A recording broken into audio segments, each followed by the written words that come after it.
Bueno, muy buenas noches a todas y todos. Damos un caluroso saludo de lucha y resistencia. Mi nombre es Ana María Cepeda, yo soy asesora de la Escuela Nacional Sindical de FECODE y haciendo tránsito a la Escuela Distrital Sindical de la ADE.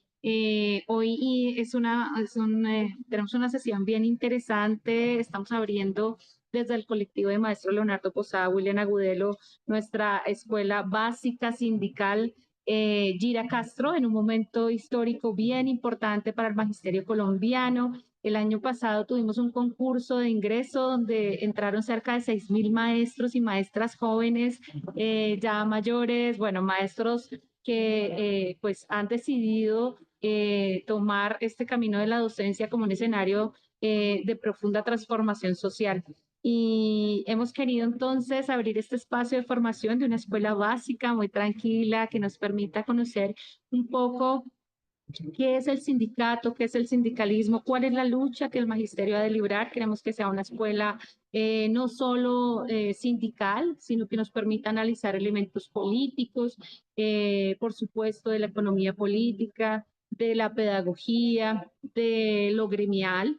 Y si ustedes se dieron cuenta en la convocatoria, tenemos una convocatoria que inicia con temas muy gremiales porque entendemos que es lo que el magisterio hoy ha pues le interesa, ¿no? En entrar al magisterio y cuáles son mis derechos sindicales, cuáles son mis derechos colectivos y cuáles son esas garantías que he logrado al pasar un concurso de ingreso en el sector público de la educación.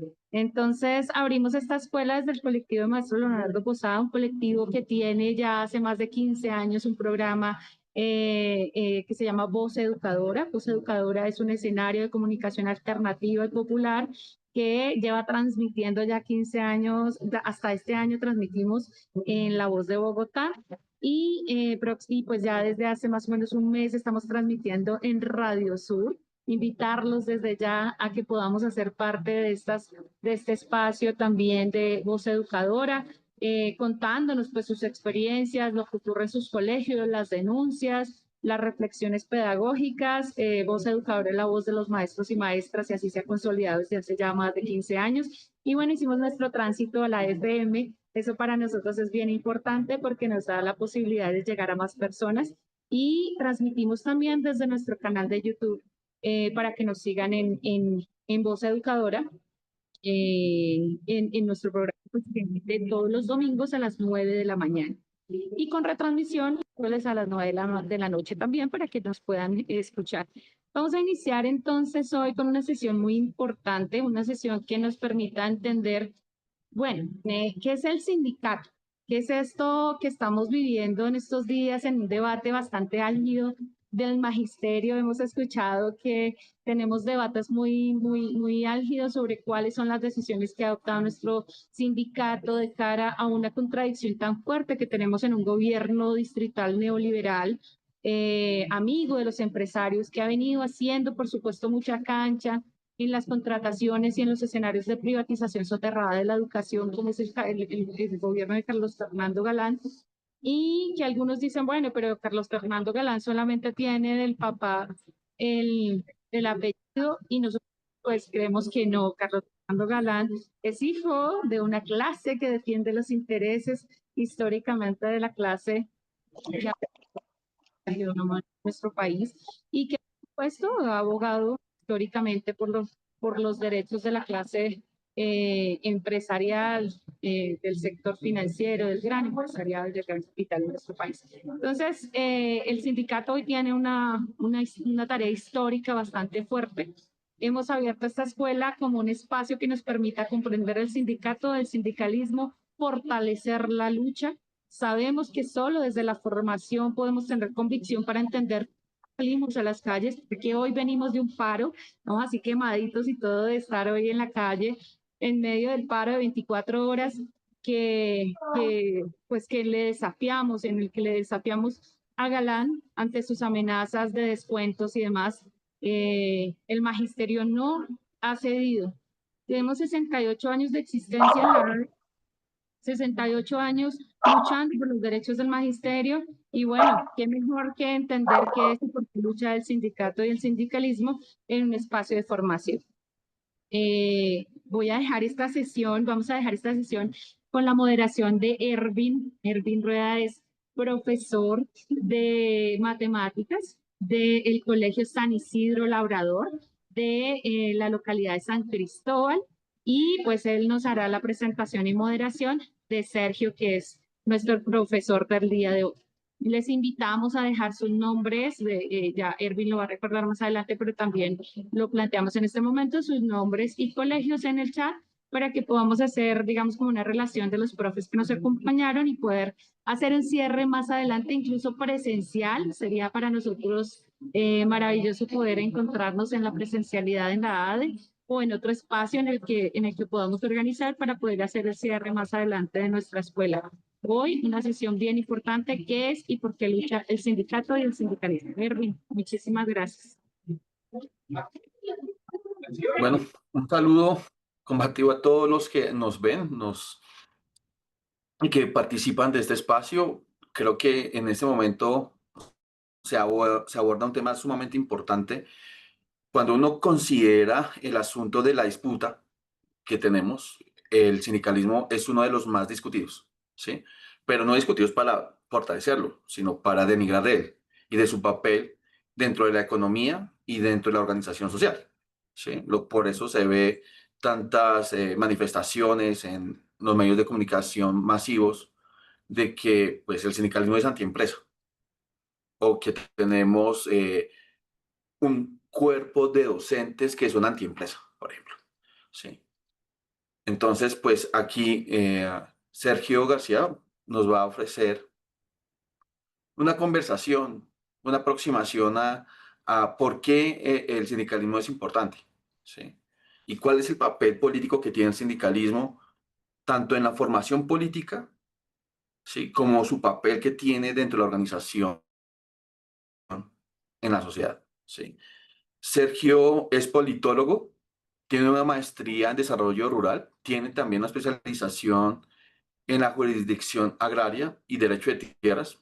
Además, es investigador del CEIS, que pues, para las personas que no reconocen el término, se refiere al Centro de Estudios e Investigaciones Sociales. No siendo más, quiero dejar para que pues, Sergio continúe pues, mi intervención y que pues, siga su presentación. Súper, muchas gracias. Sergio, perdóname que te interrumpa antes de que inicies. Es que quiero invitar desde ya a los compañeros, qué pena contigo, a que vayan formulando sus preguntas, porque va a haber un espacio de preguntas. Tú haces una intervención inicial, algunas preguntas, entonces todas las preguntas para que las vayan escribiendo y tenemos allí el espacio de interlocución que es para nosotros bien importante. Ya, contigo. Bueno, muchas gracias Ana María, Ervin y al colectivo por la invitación y por supuesto a todos y todas las personas que estamos pues en este espacio por la asistencia y quería arrancar justamente por la última reflexión. Yo hoy revisando pues no tanto prensa sino más bien redes sociales vi pues las declaraciones de la Secretaria de Educación Distrital pues diciendo que aquí no van a permitir digamos incumplimientos de acuerdos y entonces el descuento de los maestros que salgan a protestar y a marchar y etcétera. Entonces, un poco estaba pensando cómo relacionar esta conversación sobre el sindicalismo con hechos muy concretos de la vida política nacional. Porque, digamos, yo también, y se los cuento como un intro también a esta conversación, pues durante bastantes años hemos estudiado el tema del sindicalismo como un proceso de movilización y organización social y política, pero hasta hace tan solo 6 meses, 7 meses, yo soy sindicalista, es decir, pude tener las condiciones laborales que me permitieron sindicalizarme hasta hace más o menos 7 u 8 meses, es decir, casi a los 30 años de edad, pues recién tengo mi primera experiencia sindical. Y pues una cosa es hablar de eso desde la teoría y desde la abstracción y otra cosa es ya enfrentarse, digamos, a una contradicción que como lo vamos a ver, pues es permanente en la vida cotidiana de los trabajadores y las trabajadoras. Entonces, la idea de esta conversación es justamente esa, digamos, que aclaremos unos conceptos, que miremos en perspectiva histórica el sindicalismo, pero yo quisiera arrojar una tesis desde el principio de esta conversación, que la vamos a ir desarrollando y por supuesto es para problematizar la forma en que vamos a interactuar en este espacio, pero también para que podamos hacer preguntas, críticas, discusiones y demás.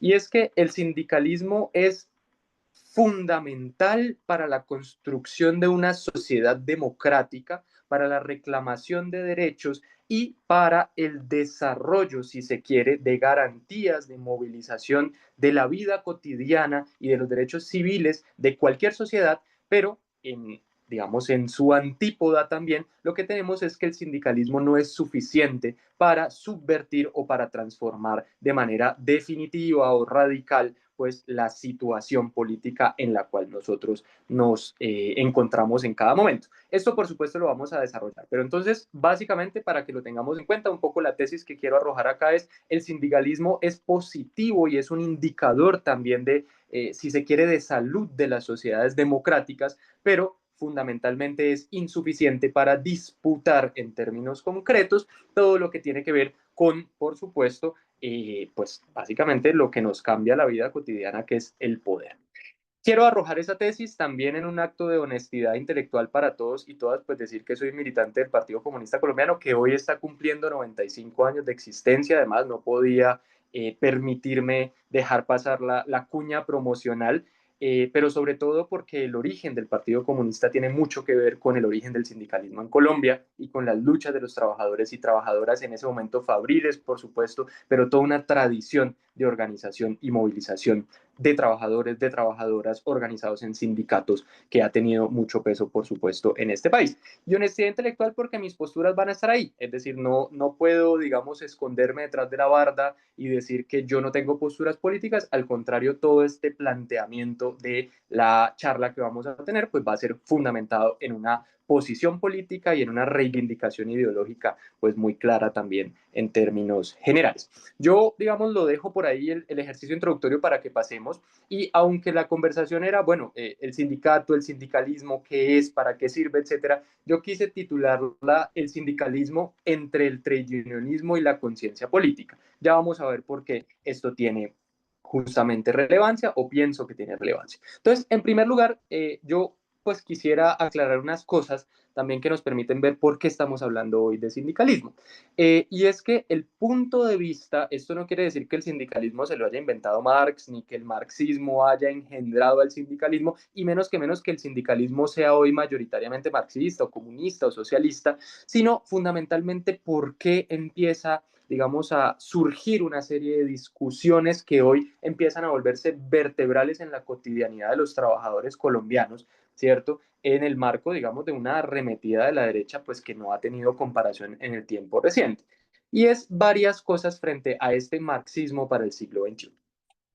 En primer lugar, les decía, nosotros partimos desde una idea y desde una concepción de mundo, que es el marxismo. Esto lo vamos a desarrollar en los siguientes conceptos que vamos a trabajar, pero hay tres elementos que me parece importante refrendar.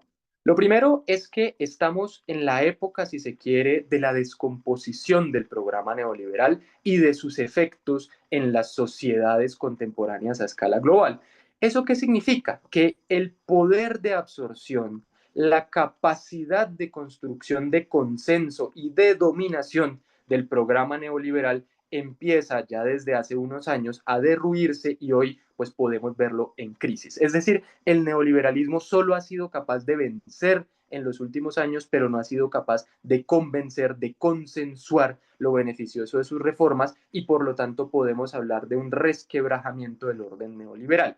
Pero en ese sentido llevamos al menos 50 años de un proceso de consolidación del neoliberalismo, porque es en mi juicio falso que el neoliberalismo arranque en los años 90. Realmente creo que el punto de partida del neoliberalismo son los 70, con todo lo que tiene que ver con, digamos, la caída del acuerdo de Bretton Woods, el patrón oro, la crisis del petróleo de la OPEP, el golpe militar de Augusto Pinochet a Salvador Allende en Chile, etcétera, etcétera, etcétera. Pero fundamentalmente este mito de que la historia se acabó, de que llegó el fin de los tiempos, el fin de la ideología, el fin de la discusión política y que estábamos casi que condenados a un eterno liberalismo y una sociedad de mercado y a un fundamentalismo de las relaciones de oferta y demanda que mercantilizó absolutamente todas las relaciones sociales y que no había que contestar y que no había cómo contestarlo, pues empieza a llegar a su fin. Es decir, este gran relato neoliberal de que el socialismo y que las alternativas a la vida mercantil pues desaparecieron de la posibilidad de realizar un nuevo mundo, pues empieza a acabarse.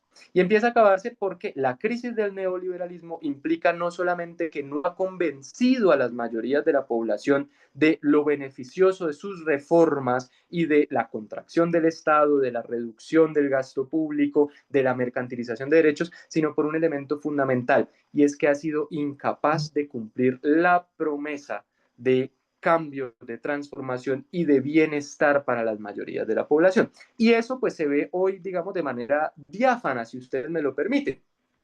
Hoy creo que nadie es ajeno ni ajena a todas las crisis que los trabajadores y trabajadoras vivimos en nuestra cotidianidad. No tenemos oportunidad de vivienda, no tenemos oportunidad de trabajo estable, no tenemos oportunidad de tener un sistema de salud amplio e integral, no tenemos menos que menos la posibilidad de gozar las garantías mínimas que teníamos los trabajadores y las trabajadoras en décadas pasadas, incluso en los albores y, por supuesto, el desarrollo del siglo XX en la sociedad capitalista mundial. Entonces, tenemos un neoliberalismo en crisis y una idea del fin de la historia que empieza a hacer aguas para no solamente los intelectuales, los académicos, pues, que se sientan a estudiar estas cosas, sino fundamentalmente el movimiento social, las clases populares y dentro de ellas particularmente el movimiento obrero empieza a cuestionarse esta idea del neoliberalismo como pues la panacea y la posibilidad de bienestar para todos. En segundo lugar, nosotros creemos particularmente que no hay una teoría, ni una doctrina, ni una concepción de mundo más completa y más integral, no solamente para describir al capitalismo en su etapa contemporánea, al régimen de acumulación que tenemos en este momento, sino que brinde las herramientas de su transformación y superación radical, que no sea el marxismo. Es decir, otras teorías que surgieron al calor de muchas coyunturas históricas. Entonces tenemos, por ejemplo, el autonomismo por un lado, tenemos ciertos dejos de anarquismo por otros, la socialdemocracia, que fue muy fuerte en algunos momentos de la historia del siglo XIX, del siglo XX, pues han sido incapaces de generar molestias e incomodidades estructurales en el orden de acumulación del capital. Sin embargo, ese viejo fantasma que recorría Europa en los años 40 del siglo XIX, ese fantasma que desapareció durante 30 años de los anaqueles de las universidades, de las estanterías, de las librerías de los colegios, de las bibliotecas públicas, hoy vuelve a salir a escena porque parece ser que es la única posibilidad de explicar la crisis civilizatoria contemporánea. Y ese fantasma pues es Marx y el marxismo posterior. Y si ustedes, digamos, lo cuestionan de manera más profunda, tenemos fundamentalmente muchos datos que arrojan pues la certeza de las tesis de este hombre, pues de este alemán de Treveris y demás, pero fundamentalmente un dato que a mí me pareció muy particular y muy curioso, de una encuesta que hizo la BBC de Londres más o menos en el año 2010 o 2011, donde le preguntaba a todos sus radioescuchas, a toda su audiencia en términos generales, cuál le parecía el pensador más importante de la historia de la humanidad. Y fíjense ustedes que en Inglaterra, cuna del capitalismo mundial, digamos, la primera sociedad en el marco de la revolución industrial, en las entrañas pues, del capitalismo, y la respuesta, más allá de los Einstein, de los Da Vinci y de tantos genios de la humanidad, fue que el pensador más importante de la historia de toda la humanidad ha sido el señor Carlos Marx. Es decir, hay unas reflexiones que empiezan a decir, bueno, la importancia del marxismo en perspectiva histórica. Y lo tercero es fundamentalmente, pues algo que ya se viene decantando y sigue siendo útil porque nos marca caminos para la transformación, nos marca las posibilidades que tienen las clases populares y en particular la clase obrera para transformar radicalmente las condiciones que lo someten a la explotación, a la subordinación, a la opresión y a la dominación en términos concretos del régimen capitalista de acumulación. Con eso entonces pasamos ya pues digámoslo de alguna manera, a la concepción materialista de la historia. Y yo sé que ustedes en este momento dirán, bueno, a este man lo invitaron a hablar de sindicato y sindicalismo y se fue por allá a hablar de Marx y la concepción materialista de la historia, pero siento que es importante definir estos elementos para llegar a conclusiones más certeras sobre dónde se ubica el sindicalismo en todo este ejercicio de construcción política y por supuesto de la estructura de relaciones pues, de la sociedad en la cual nosotros vivimos en este momento. Lo primero y más importante, un poco revisando y recordando conceptos, es el concepto de trabajo.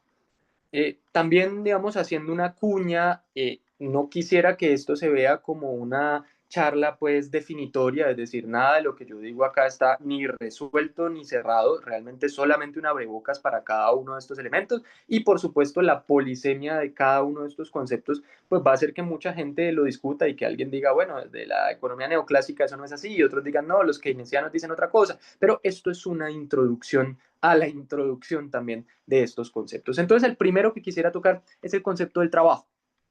Nosotros por lo general asumimos el trabajo como una cosa muy material, como incluso en esta sociedad contemporánea como una obligación, con un sentido negativo, tengo que trabajar, no quisiera trabajar, las relaciones en las que me muevo son trabajosas, etcétera. Pero creo que uno de los méritos de la concepción materialista de la historia es ir al fondo del concepto de trabajo. Y quisiera que de aquí en adelante el trabajo lo entendamos como la fuerza humana material o intelectual, y esto es muy importante, compañeros y compañeras, porque hay algunas posiciones que todavía siguen diciendo que los únicos trabajadores que producen son los de overol, fabriles, que están justamente en la fábrica, dándole martillo, dándole pues a la herramienta y demás, cuando lo que tenemos, por ejemplo, en este caso de los profes, de las profes, es justamente un trabajo, un arduo trabajo intelectual, académico, de producción de otro tipo, que no por ello les quita la condición de trabajadores y trabajadoras. Entonces, cuando hablamos de trabajo, es la aplicación de fuerza material o intelectual para la transformación de la naturaleza. Llamémoslo y vamos resolviendo el segundo concepto que es la producción, es la aplicación de fuerza para la producción. Esta es la primera claridad que nosotros quisiéramos dejar en este ejercicio de conversación. ¿Por qué? Porque el trabajo no es otra cosa que la fuerza que aplicamos los seres humanos para la producción. ¿La producción de qué? De nuestra propia existencia. Y esto es fundamental. ¿Por qué? Porque nuestra propia composición biológica, y esto es una tesis del materialismo de Marx, nos ha hecho construirnos históricamente como seres que trabajamos en colectivo para producir nuestra propia vida material. Es decir, si nosotros fuéramos como las plantas, que nos paramos al sol y hacemos fotosíntesis y extraemos nuestros nutrientes de la tierra, del agua, del aire, etcétera, y las distintas, por supuesto, variaciones, pues no tendríamos que salir a trabajar. El trabajo de la producción lo hacemos casi que endógenamente, o si fuéramos un león, un leopardo, lo que sea, pues salimos, cazamos y resolvemos nuestras propias necesidades. Pero por nuestra propia composición biológica, es decir, somos unos seres gregarios, venimos de un proceso evolutivo que nos ha hecho corpóreamente, como estamos constituidos, tenemos que salir a producir nuestra propia existencia. Y esa producción, a diferencia de especies del mundo animal y del reino animal y de otros reinos, pues de los seres vivos y demás, nosotros hacemos procesos colectivos de producción porque nuestra organización de la vida es gregaria, es comunitaria, es colectiva, es común. Este mito muy que se enseña de manera tradicional, sobre todo en los colegios y después en las clases de introducción a la economía, de que existió en algún momento en el tiempo y el espacio de la humanidad un pescador que se encontró con un cazador y luego se encontraron con un agricultor y se inventaron los términos de intercambio y nació el comercio y entonces la sociedad contemporánea sale de quién sabe dónde y el ser humano siempre se ha dedicado a la comercialización de mercancías. Pues es eso, es un mito, porque los seres humanos hemos producido colectivamente de manera histórica nuestra propia existencia. Y esto es fundamental, ¿por qué, compañeros y compañeras? Porque para producir nuestra propia existencia tenemos también que reproducir las condiciones en que esa existencia nace.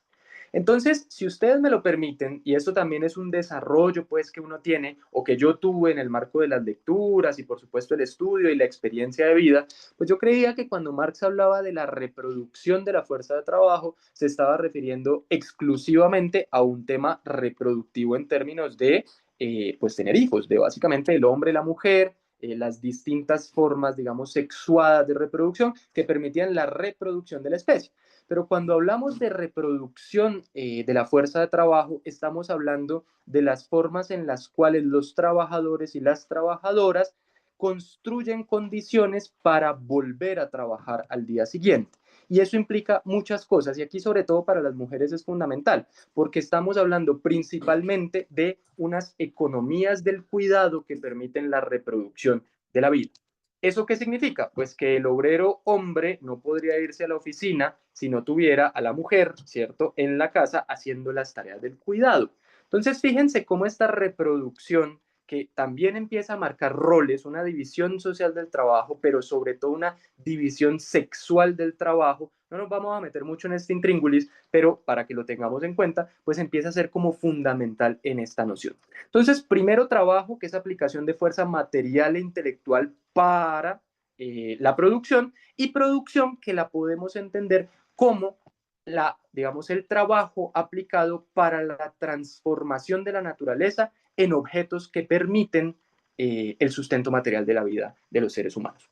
Vamos, eso no es muy complejo en términos generales. Nosotros podemos entender entonces el trabajo como parte de la producción, pero que la producción en el caso de los seres humanos implica la aplicación de trabajo. La producción entonces es la transformación de la naturaleza para suplir las necesidades materiales y luego, por supuesto, intelectuales, morales, espirituales, si se quiere, de los seres humanos. Entonces, esto para nosotros es fundamental, digamos, entenderlo en esos términos, porque pareciese entonces que el trabajo, digamos, el trabajo muy concreto de la sociedad capitalista, que es el trabajo asalariado, yo trabajo, me pagan, yo por supuesto, y ya lo vamos a ver más con detalle, pero entonces yo entrego la plusvalía, yo me someto a dosis de explotación, digamos, muy amplias, pues es la forma en que ha concebido el trabajo la humanidad por toda su historia, y eso es falso, porque por nuestra propia, volvemos a eso, composición biológica y social, los seres humanos hemos tenido que trabajar para producir nuestra propia existencia. ¿Qué es lo que ha cambiado a lo largo de la historia de la humanidad? No es la necesidad de trabajar, es la forma en que organizamos el trabajo para suplir las necesidades de la sociedad en su conjunto. Y esto es importantísimo, ¿por qué? Porque la gente cree, incluso en algunas discusiones, que el socialismo, el comunismo, bueno, la superación del capitalismo, llámese como se llame, pues va a ser la sociedad donde nosotros no tengamos que trabajar. Y pues hasta que las condiciones biológicas y sociales del ser humano no cambien y no se transformen radicalmente, el trabajo va a ser constitutivo, consustancial a las relaciones humanas de todo tipo. A lo que le apuntamos, por lo menos nosotros los comunistas, y ya vamos a ver el sindicato qué papel tiene que ver con eso, es justamente a transformar las formas, los mecanismos, las maneras en las cuales organizamos colectivamente ese trabajo. Entonces, trabajo y producción. Tercer punto importante, las fuerzas productivas. ¿Qué son las fuerzas productivas? Básicamente es lo que nosotros llamaríamos la sumatoria, ¿sí?, de los sujetos que trabajan, hombres y mujeres, que nos levantamos en este caso todos los días a trabajar de las 8 a las 5, bueno, con jornadas mucho más largas, unos con mayores garantías de estabilidad laboral, otros con menos, etcétera, más los instrumentos que nosotros necesitamos para trabajar. Entonces, un obrero fabril que produce zapatos seguramente necesita unos insumos muy particulares y unas máquinas muy particulares para hacer zapatos.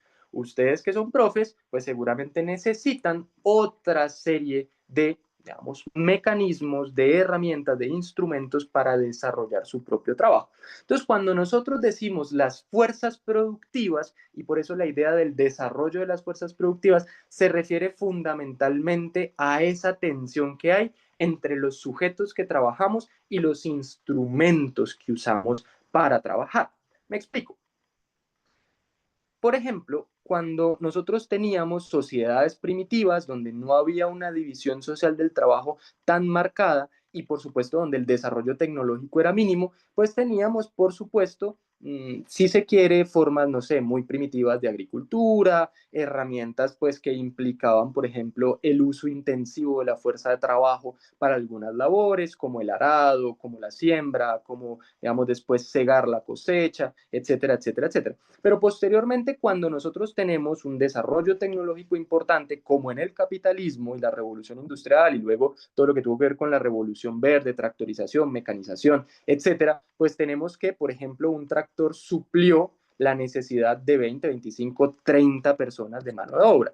Ahora, ¿qué es lo que está pasando? Es un desarrollo de las fuerzas productivas, porque no solamente hay un avance tecnológico, es decir, pasamos del asadón de piedra a un tractor que se maneja con gasolina, ¿cierto? Y que sustituye a un montón de obreros que antes hacían ese trabajo, sino que cambia la relación del trabajador con ese instrumento. Y cambia fundamentalmente porque justo lo que estábamos diciendo, pues no hay que aplicar intensivamente mano de obra. Entonces, un solo obrero puede manejar lo que hace 300, 400 o 500 años manejaban 30, 40, 50. Y es lo que está pasando justamente con todos estos avances tecnológicos de la inteligencia artificial. El otro día vi una noticia donde inauguraron una fábrica de Xiaomi en China, pues de carros automáticos o automatizada la planta, pues, que no necesitaba un solo trabajador para fabricar un vehículo cada 4 segundos. Es decir, unas cosas impresionantes que son desarrollo de las fuerzas productivas, pero que, como vamos a ver,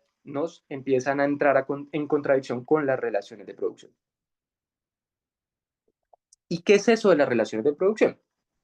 Es fundamentalmente la idea de que como nosotros tenemos una historia gregaria, comunal, comunitaria, colectiva y demás, hay unas formas en que se organiza la producción de nuestra existencia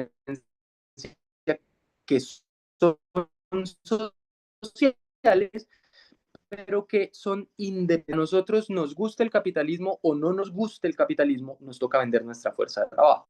Lo mismo el siervo feudal que no le gustaba el señorío de su vasallo, de su señor, etcétera, pues tenía que obligarse porque si no la ley, la juridicidad, el derecho y la fuerza lo obligaban. Entonces, las relaciones de producción en últimas nosotros las entendemos como las relaciones sociales que entablamos los seres humanos en el proceso de producir nuestra existencia. Y esas relaciones de producción son objetivas, es decir, existen independientes de si nos guste o no, y sobre todo de si las conocemos o no. Fíjense, en estas discusiones de Twitter, que son maravillosas porque salen pues los engendros más tremendos de la argumentación y de la ideología y de todo este cuento, y me parece un ejemplo justo para este caso. Había una discusión sobre cuál era el origen de los males pues del campo en Colombia, ¿no? Y la respuesta de un montón de sujetos es que en Colombia todavía había feudalismo. Ya vamos a revisar eso un poquito más en detalle, pero que había feudalismo. Entonces, que el problema es que no se ha desarrollado el capitalismo. Entonces, pues gente le contestaba como, bueno, pero en Colombia hay relaciones salariales, digamos, entre patrón y obrero. En Colombia hay extracción de plusvalor. Es decir, en Colombia ha habido procesos de proletarización, de despojo del campesinado sobre sus medios de producción, de arrojo a la producción fabril, etcétera. ¿De dónde sacamos que hay feudalismo? Bueno, esto para poner un ejemplo, la gente puede pensar lo que quiera, ¿sí? Puede pensar que aquí hay feudalismo, puede pensar que esto es socialismo, que Santos nos dejó el socialismo, como decían muchos, y demás, pero lo que tenemos son relaciones de producción que son independientes de nuestra voluntad. A eso le podemos poner el nombre que queramos, pero funcionan objetivamente en la lógica de la acumulación del capital. Bueno, vamos acelerando un poquito. Medios de producción, pues es básicamente lo que nos permite a nosotros producir colectivamente. Entonces, esas unidades de producción en este caso, pues vienen siendo las fábricas, la tierra, la empresa, la unidad económica, etcétera, etcétera, etcétera. Y esto sí me parece fundamental, que son los modos de producción. ¿Qué es un modo de producción?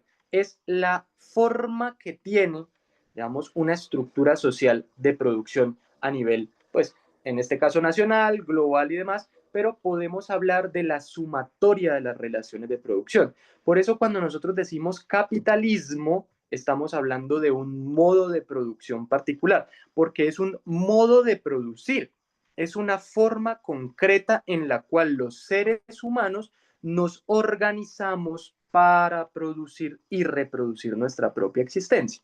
Con un asunto, digamos, una característica muy particular, y es que el capitalismo parece natural, parece que surgió de las entrañas de la naturaleza humana, un concepto pues que a mí no me gusta mucho, no me gusta nada, pero pareciera entonces que nosotros tuviésemos el gen de la competencia, el cromosoma del egoísmo, del interés individual, de la fórmula pues del Homo economicus, donde nosotros siempre estamos haciendo cálculos entre costo y beneficio para llegar a la conclusión de nuestra utilidad y demás, pero lo particular del capitalismo es que nunca hubo una decisión democrática sobre la organización del modo de producción, porque los modos de producción jamás se consultan o hasta estas fechas de la historia de la humanidad pues han sido impuestos con fuertes dosis de violencia, coerción y autoritarismo en términos generales. Entonces, ¿qué es lo que tenemos hoy? Y aquí ya finalizamos como esta revisión muy general de los conceptos.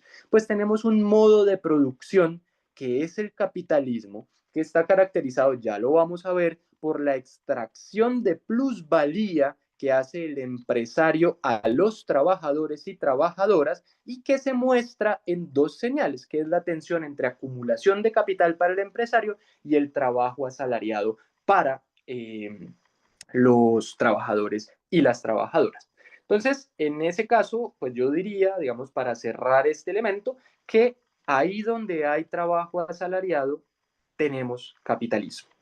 Esta idea es fundamental. Ahora alguien dirá, bueno, en la antigua Roma había salario. Sí, pero el salario no era una relación capitalista de producción porque no se daba en función de la extracción de plusvalía. Entonces, fíjense cómo el trabajo, que fue el concepto por el cual nosotros comenzamos esta conversación, que es una necesidad humana para producir su existencia, para transformar la naturaleza en función de suplir sus propias necesidades, hoy en el capitalismo toma la forma de trabajo asalariado. Es decir, el trabajo en el marco de las relaciones capitalistas de producción es asalariado, pero no significa que todo trabajo en la historia de la humanidad haya estado caracterizado por el salario y por la forma salario de la explotación capitalista. No sé si se entienda, creo que esto pues lo podemos ir desbrozando de manera más detenida en lo que viene. De todas maneras, yo le pediría pues a Ervin y a Ana María que pues si hay alguna duda o necesitan que me detenga o lo que sea, pues no duden en hacerlo, o alguno de ustedes, compañeros y compañeras, yo no tengo ningún problema, pues por supuesto, en detener, por si voy muy rápido o por si no se ha entendido alguna de las cosas que estoy diciendo. No, yo no veo ningún comentario, pero yo quisiera hacer un comentario. Sí. Dele. Y es muy interesante resaltar una cosa que se pasa por alto. Y es que el mismo hecho de hablar de sindicalismo pone las conversaciones de los trabajadores en otro, en otro tema, ¿cómo se dice? En otro contexto, ¿sí? En donde no se excluye de las conversaciones de los trabajadores pensar sobre el origen y el desarrollo de la sociedad, cosa que para algunos empresarios les parece perjudicial, ¿sí? Para la clase dominante le parece muy perjudicial que los obreros se inquieten, ¿sí?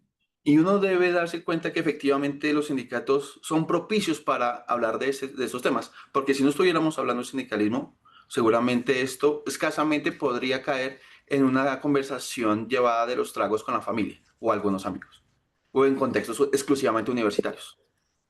Sí, eso quería ser mi único comentario, ¿sí? Bueno, y aquí también aprovecho para alentar a los demás a escribir, preguntar o bueno, lo que quieran hacer como participación. Y ya no interrumpo más, ya Erwin, súper. así. Además, porque esa reflexión es interesante toda vez que es cierto, es decir, uno sale mamado a trabajar, antes ustedes son muy valientes, pues salir de una jornada de trabajo y además una jornada de movilización y llegar a la casa, fue pucha, y conectarse a una clase que uno diría, pues esto me lo podría estar gozando echándome una pola, no sé, con mi esposa, con mi novia, yendo con mis amigos, lo que sea. Y seguramente en la conversación de la pola, pues uno no se pone a hablar de cuál fue el origen histórico del capitalismo y las relaciones alienadas y enajenadas que tenemos hoy, que nos han hecho pues desapegados del mundo espiritual y de la... Uno se pregunta unas cosas, usted no está pendiente, pues yo no sé, en el caso de ustedes seguramente de Millonarios y Santa Fe, en el caso mío pues del glorioso Deportivo Cali y demás, las cosas cotidianas y mundanas que afectan a los trabajadores y las trabajadoras y no nos llamemos engaños, es decir, uno no llega a la casa pensando en, bueno, hoy voy a leer el capítulo 2 del Capital para entender entonces cómo la mercancía en perspectiva aristotélica se amplía.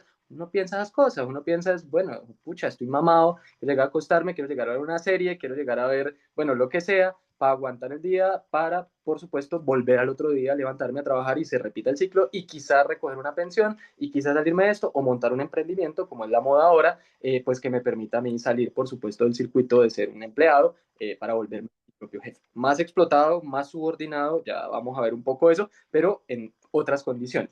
¿Y por qué esto me parece fundamental? Porque, ya lo vamos a ver, el sindicalismo sí permite empezar a ampliar el rango de discusiones de los trabajadores y las trabajadoras, pero fundamentalmente a romper con este quizá techo de cristal que impone la cotidianidad, que somete, por supuesto, al obrero a, si se quiere, una indignidad del conocimiento, que es básicamente decirle al obrero su función social en el régimen de acumulación no es otra que reproducir ese mismo régimen de acumulación. No se cuestione, no pregunte, además no hay tiempo para cuestionarse, no hay tiempo para preguntar, no hay tiempo para sindicalizarse, no hay tiempo para militar, no hay tiempo para hacer la revolución. Entonces, fíjense, esta reflexión, por supuesto que viene al caso, pero entonces sinteticemos para pasar allá, que es cuando viene quizá lo más interesante, pues en mi perspectiva de todo esto. Entonces, una síntesis muy rápida. Primer elemento, lo decíamos, de la concepción materialista de la historia, somos parte de la naturaleza y tenemos una organización corpórea, biológica específica. Y en segundo lugar, tenemos unas necesidades básicas que resolver. ¿Cuáles necesidades? Esto es un tema muy material. Tenemos que comer, tenemos que beber, necesitamos un techo y necesitamos resolver nuestros elementos fisiológicos, defecar, miccionar, etcétera, etcétera, etcétera. Y pues por supuesto, para resolver esas necesidades básicas por la forma en que nos organizamos socialmente, implica el trabajo, que es la producción, o sea, la transformación de la naturaleza, como les decía, en objetos que permitan suplir esas necesidades, pero también la reproducción de ese orden social y de esa vida material que nosotros tenemos. Reproducción que puede ser tener relaciones sexuales para reproducir la especie como tal, pero también reproducir las condiciones materiales que propician la sociedad en la que vivimos. Y aquí esto implica un ejercicio de reproducción de la ideología, porque el trabajador y la trabajadora que se van para la casa después de jornadas extenuantes no están haciendo sino reproducir, aunque sea inconscientemente, ya lo vamos a ver, pues por supuesto las ideologías que legitiman el orden social dominante.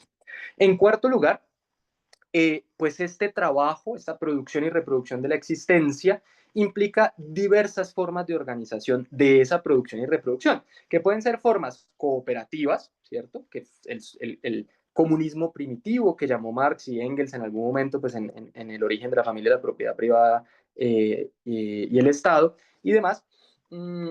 Pero también que es lo que nosotros hemos vivido durante la mayor parte de la historia de la humanidad, que son formas de organizar la producción basadas en la competencia, ya sea si nos vamos a la antigüedad, entonces el esclavismo, y si seguimos pues la escalerita de Niquitín de la economía política, entonces luego la sociedad romana con los siervos y los plebeyos, y después con los patricios y los plebeyos, perdón, y luego en el feudalismo con los siervos y los señores feudales, y el capitalismo, y seguramente con el burgués y el proletario, y seguramente el socialismo donde se derraman los ríos de leche y miel y demás.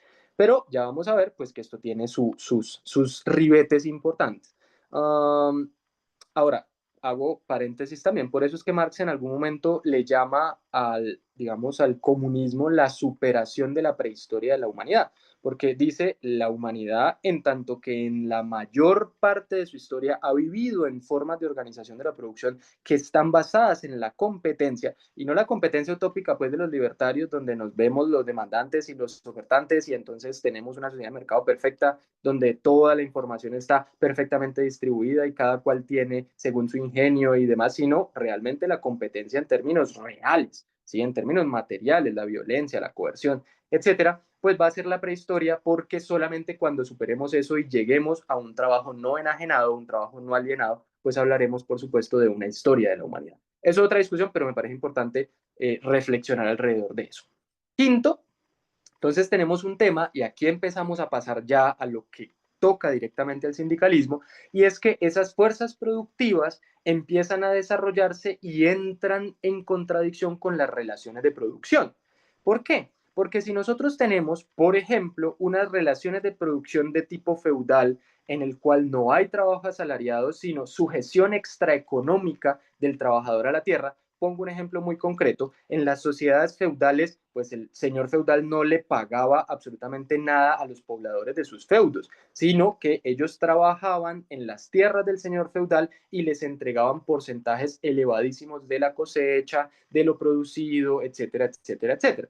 Entonces, cuando hay desarrollos tecnológicos, por ejemplo, la revolución industrial, que permiten que en lugar de tener 5 vacas arando un terreno de 50 hectáreas, pues tenemos, por ejemplo, no sé, un tractor que nos acelera el proceso productivo y que libera la mano de obra de la sujeción extraeconómica, pues tenemos que hay digamos, unas fuerzas productivas que entran en contradicción con la relación de producción. Y a ese choque entre ambas se llama revolución. No lo extendamos de ninguna otra manera. Y en ese sentido, el modo de producción que forman, y aquí es donde nos vamos a detener en lo que viene, pues genera unas formas particulares de conciencia.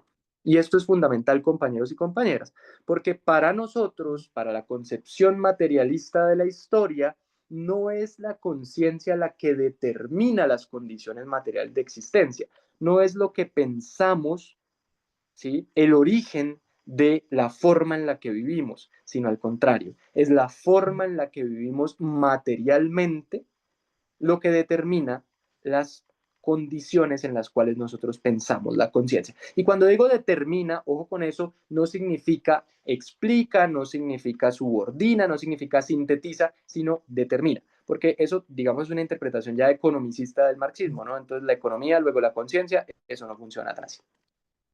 Y por último, sexto, pues que en las sociedades de clases, el surgimiento del Estado y de la ideología, de lo que Gramsci en algún momento denominó la sociedad civil, pues es fundamental para reproducir con la coerción y el consenso, con el garrote y la zanahoria, la forma social en la cual nosotros nos encontramos. Y aquí yo tengo una frase, ustedes dirán, uy, pucha, ese ladrillo tan gigante que puso este man en este texto. Yo no acostumbro a poner frases tan largas, pero me parece pues que tiene una, digamos, validez textual. Creo que no se puede decir mejor. Creo que no hay manera de, digamos, de parafrasear esto por los términos en los cuales lo dice. Entonces me va a servir leerlo de manera muy rápida porque esto lo vamos a explicar en lo que viene.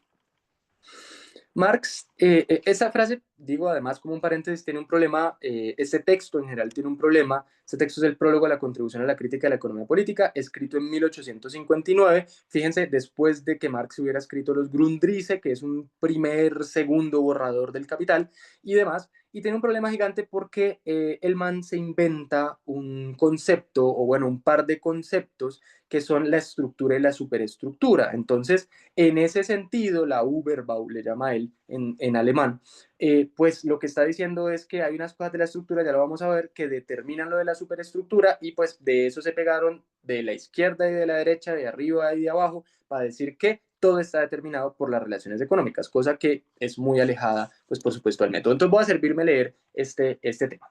Eso es un texto, además se lo recomiendo, tiene 5 páginas, no tiene más, y pues es de una, digamos, de una potencia conceptual y política pues bastante importante. Entonces comienzo. Dice Marx: el resultado general al que llegué y que una vez obtenido sirvió de hilo conductor a mis estudios puede resumirse así. Ya había escrito el Manifiesto Comunista, ya había escrito su crítica frente a Proudhon, que es la miseria de la filosofía, ya había escrito la ideología alemana, es decir, ya tenía condiciones de peso, por supuesto, para pues darle alguna vuelta al tema económico. Ah, y dicho sea de paso, porque en ese momento él ya estaba estudiando la economía, cosa que no había hecho de manera profunda cuando escribió el manifiesto y demás. Entonces puede resumirse así. En la producción social de su vida, los hombres establecen determinadas relaciones necesarias e independientes de su voluntad. Como les decía, necesarias, ¿por qué? Porque los seres humanos tenemos la necesidad de producir, no es si queramos, es decir, si nos sentamos al sol, pues nos morimos de hambre, tenemos que salir a producir. En este momento, pues es una producción particular, que es la producción del capitalismo, pero en otros momentos de la humanidad, pues otras formas de producir. Necesarias e independientes. ¿Por qué independientes? Porque no depende de nuestra voluntad cumplir con esas relaciones de producción. Básicamente, pues porque a ustedes nadie les está poniendo un revólver en la cabeza a decirles salgan a trabajar, pero si no salen a trabajar, pues llega Isabel Segovia y les dice, les vamos a descontar el día por estar manifestándose. No, mentiras, eso es un chiste, pero pues nadie los está, comillas, comillas, obligando a ir a trabajar, pero si no trabajan, pues se muere de hambre. Básicamente es lo que Marx llama la libertad del obrero de morirse de hambre. Entonces, relaciones necesarias e independientes de su voluntad, relaciones de producción que corresponden a una fase determinada de desarrollo de sus fuerzas productivas materiales.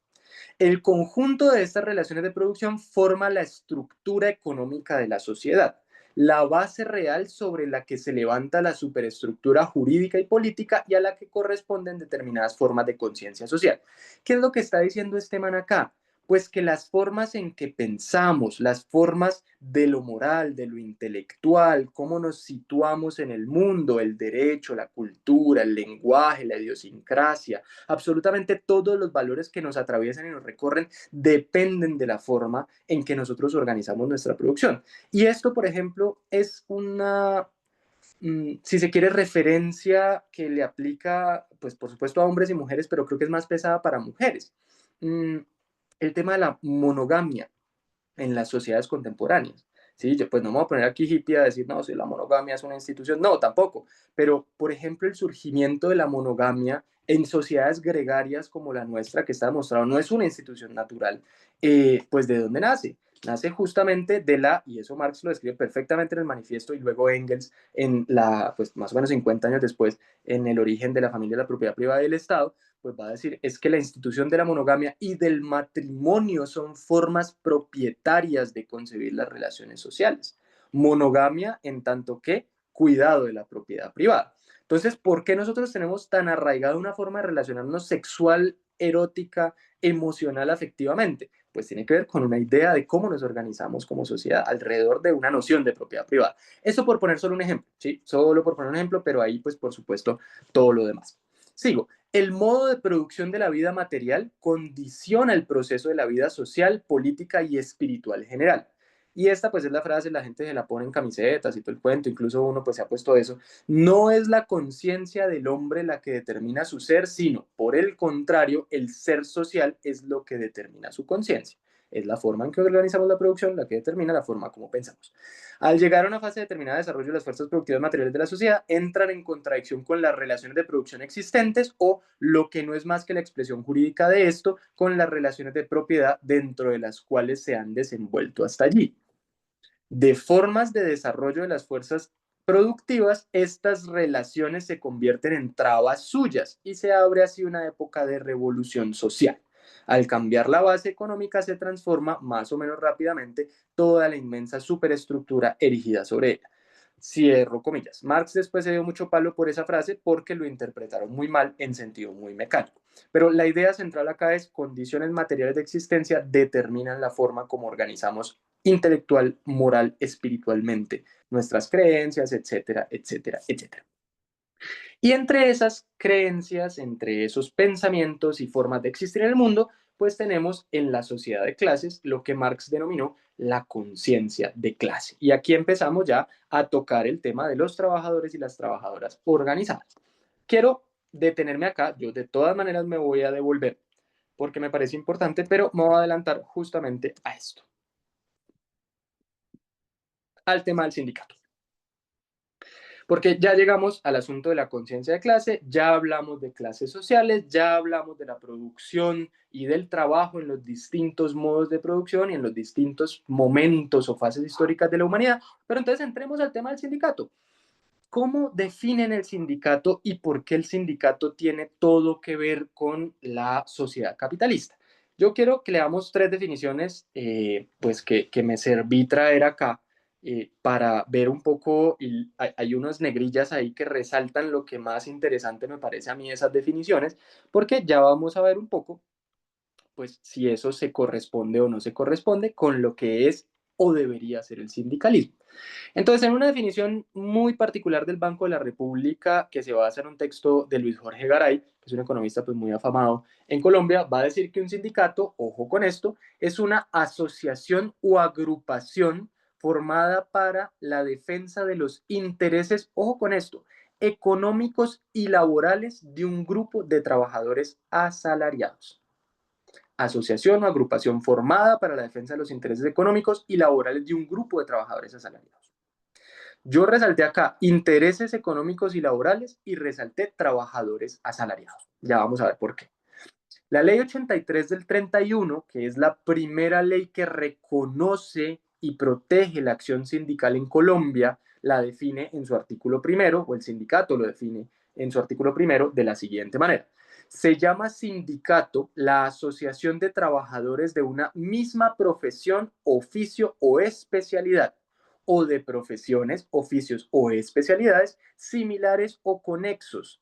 Y aquí está la negrilla, constituidos exclusivamente para el estudio, desarrollo y defensa de los intereses comunes de su profesión sin repartición de beneficios.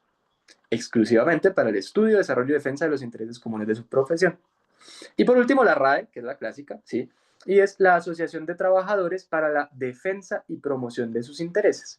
Y aún así, siendo la más básica, me parece la que abre la puerta a la posibilidad de discutir este tema del sindicato, esta de la Real Academia de la Lengua Española, porque habla de la defensa y promoción de sus intereses. Entonces yo aquí quisiera abrir una pequeña ronda y preguntarles a todos y a todas, a quien se anime, cuáles son los intereses de los trabajadores y las trabajadoras en términos generales. No sé cómo la ven.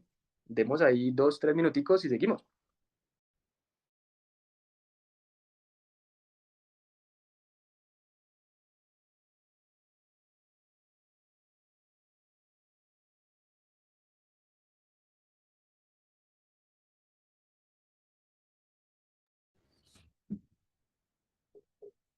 ¿Me escuchan?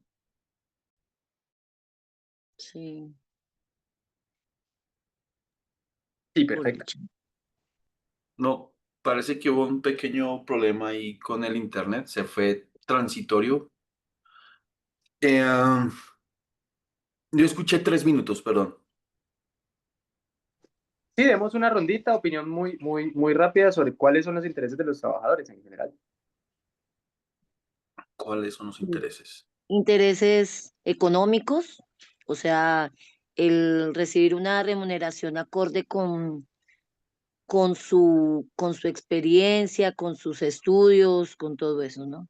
Interés como de bienestar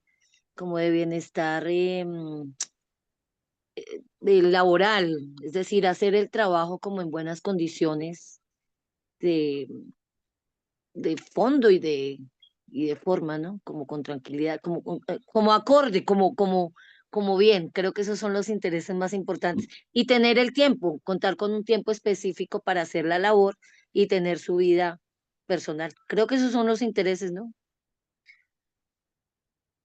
En cualquier sindicato, creo. Súper, gracias Nancy. No, creo que son intereses no solamente de los sindicalistas, de las sindicalistas, sino de los trabajadores, que le paguen bien, que tenga tiempo y que lo pueda hacer en buenas condiciones laborales. Creo que es, vamos, es chistoso porque eso es lo mínimo, pero en sociedades como la colombiana, pues eso ya parece como si fuera un privilegio, un lujo, etcétera, etcétera, etcétera. Sí. Bueno, ¿quién más? Puedo. Dele, dele. Ana María Cepeda dice dignificar el trabajo, mitigar las condiciones de explotación. Ok. Mitigar las condiciones de explotación. Me gusta, porque no dice eliminar las condiciones de explotación, ¿no? Dice No, eso mitigar. no, no, no. Me encanta porque nos va a dar pie para hablar de una cosita más adelante. Listo, yo quiero apuntar una cosa, y es que si nosotros nos atenemos a la concepción que hemos defendido por mucho tiempo entre el vínculo entre lo que se piensa y la vida orgánica y material que se vive, ¿sí? Eh, uno debe entender que la clase trabajadora por sí misma no tiene unos claros intereses, ¿sí? En su mayoría reflejan los intereses que le forman, ¿sí? Entonces, pues la gente puede intentar rebatir diciendo, no, pero si yo quiero comer bien y el rico también quiere comer bien, pues estamos todos iguales. No, claro que sí coinciden en ese tipo de elementos, pero no coinciden en el cómo. ¿Sí? Si bien la persona que sale de un trabajo confundiéndose como empresario, ¿sí? Para emprender, ¿sí? Busca tener independencia, ¿sí? Porque supuestamente en el trabajo no la tiene, refleja precisamente el deseo del cómo se debe conseguir ese tipo de independencia, ¿sí? Quieren conseguir la independencia económica, pero sin lo colectivo, en algunos, en la mayoría de los casos, ¿sí? Bueno, y aquí Ana María hace un apunte adicional, ya termino mi apunte, dice que para eliminar pues la explotación, a eso se refiere, debemos superar el capitalismo, causa estructural de la explotación. ¿Sí? Y precisamente eso es muy interesante, bueno, digamos que es lo que nos distingue de otros movimientos, y es que no buscamos la eliminación del capitalismo buscando una etapa anterior del capitalismo propiamente, sino superarlo. ¿Sí? Es decir, una estructura, una organización social que tienen otros propósitos y otros fines y otros medios aparte de la acumulación. Por ahora no hay más comentarios. Entonces yo creo que puede continuar Sergio si quiere o si quiere conversar. No, me gustan mucho esas, esas apreciaciones, sobre todo porque nos permite a nosotros ir, digamos, al meollo del tema del sindicalismo y es la conciencia de clase, ¿no? Entonces, nosotros lo que tenemos es, por ejemplo, Marx diciendo, aquí hay muchas discusiones, la gente dirá, bueno, esto no fue así, esto fue un primer Marx, luego Marx hablaba de otras maneras, etcétera, pero en lo básico, ¿qué es lo que nosotros tenemos alrededor de esto? La conciencia de clase para Marx, y es justamente cuando nosotros decimos los intereses del trabajador, de la trabajadora, sindicalizado o no, pues podemos tener casi que un catálogo gigantesco de lo que el trabajador quiere. Y el trabajador, digamos, en su trabajo quiere, como decían ahorita los compañeros, la compañera quiere buena remuneración, quiere buenas condiciones, quiere tener tiempo libre. Y bueno, eso lo traducimos ya en jerga más técnica, quiere vacaciones, quiere prestaciones sociales, quiere cada vez más primas, quiere cada vez más, por supuesto, lo que tiene que ver con política de ascensos, etcétera, etcétera, etcétera. Pero en últimas, ¿qué es lo que, y ahí Ana María trajo a colación el concepto fundamental de esto, que es la explotación? ¿Qué es lo que quiere el trabajador en términos objetivos o cuál es su misión histórica? Entonces Marx va a decir, mira, la conciencia de clase, ¿sí? Es básicamente, en este caso de los trabajadores, de los proletarios, es entender, digamos, un obrero, va a decir Marx, tiene conciencia de clase cuando entiende, en primer lugar, que hay unas condiciones sociales que hacen a la clase obrera ser la clase obrera. Y fíjense que eso no es tan sencillo. No es como que uno diga, yo soy profe, luego soy clase obrera, o yo soy obrero, luego soy clase obrera. Y les voy a poner un ejemplo. Ojalá mi prima, según, digamos, de quien voy a hablar, no esté conectada porque si no se va a dar cuenta justamente que fue ella, pero siempre lo uso para todas las conversas, pero me parece la cosa más particular para definir esto. Una vez estábamos en un foro familiar y en ese forro pues estábamos tomando cerveza. Aló. Cerveza.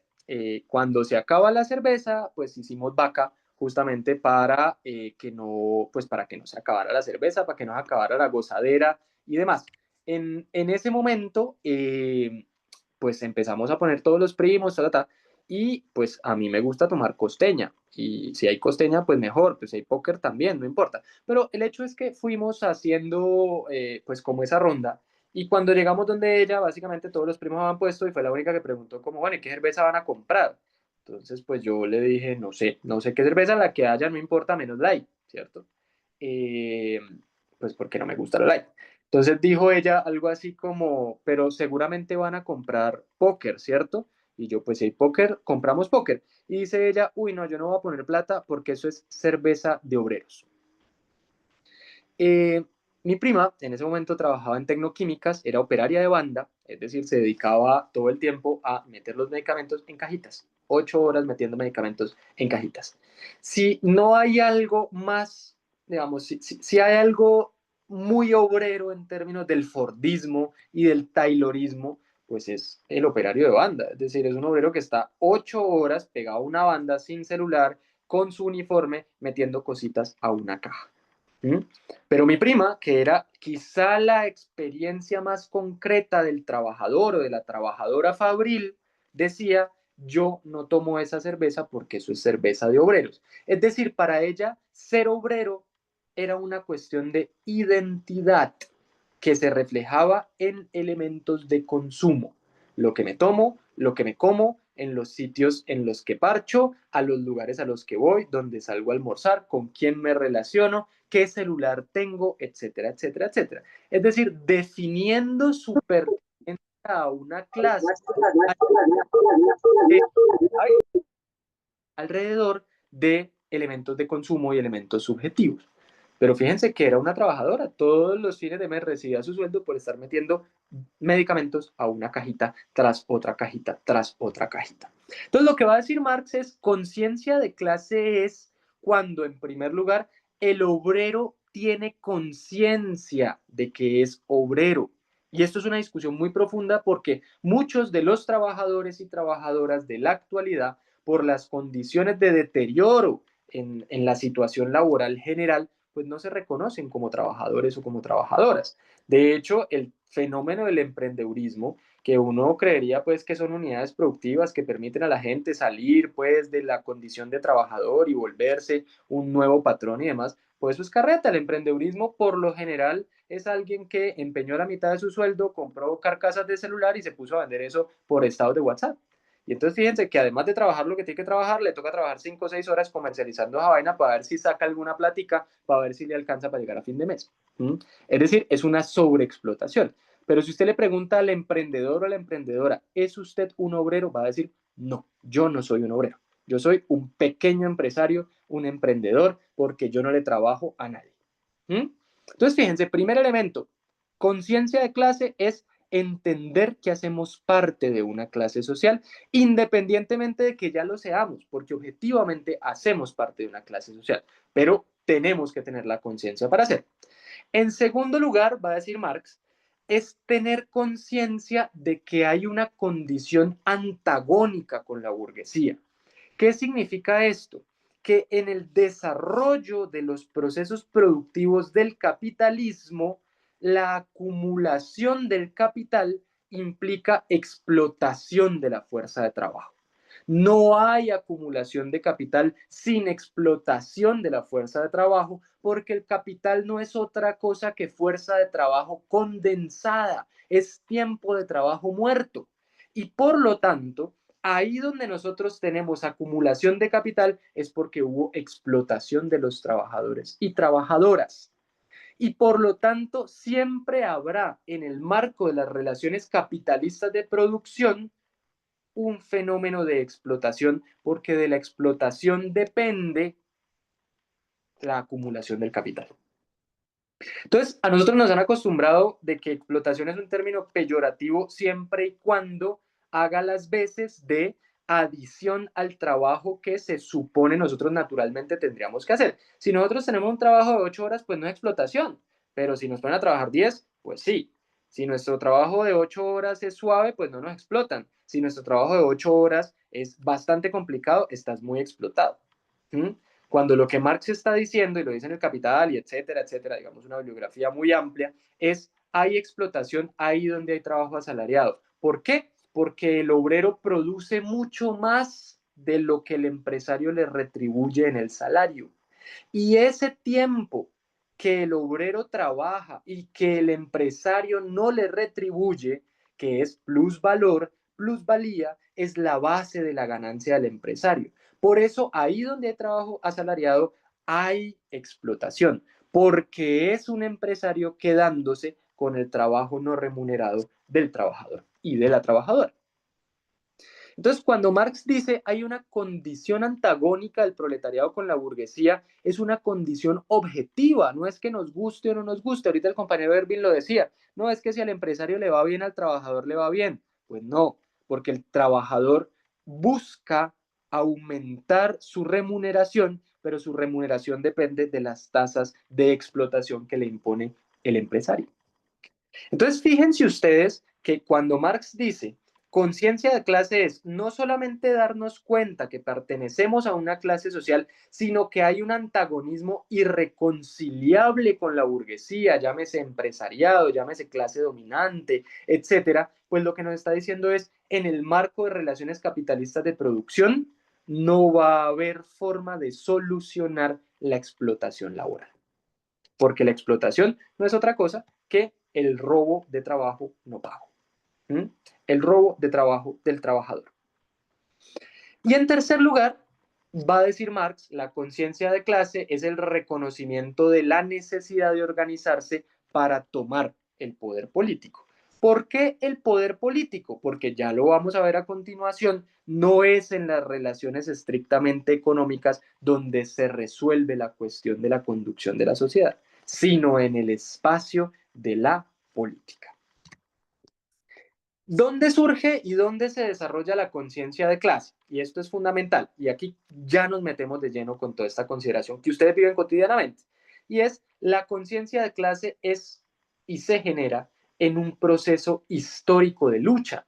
Es decir, la conciencia de clase no nace de la nada. Uno no adquiere conciencia de clase por ahí. Pues ¿por qué? Por las propias condiciones objetivas del trabajador y de la trabajadora. Si ustedes se levantan a las 4 de la mañana, se alistan los chinos para mandarlos para el colegio, alistan a su esposo en el caso de las mujeres o a su esposa en el caso de los hombres, se alistan en conjunto, tienen que salir a trabajar, Bogotá que es peor que Cali por supuesto en transporte, 3 horas de ida, 3 horas de vuelta, salen de la casa a las 5 de la mañana, llegan a las 9 de la noche, ¿qué tiempo van a tener para ponerse a leer El Capital?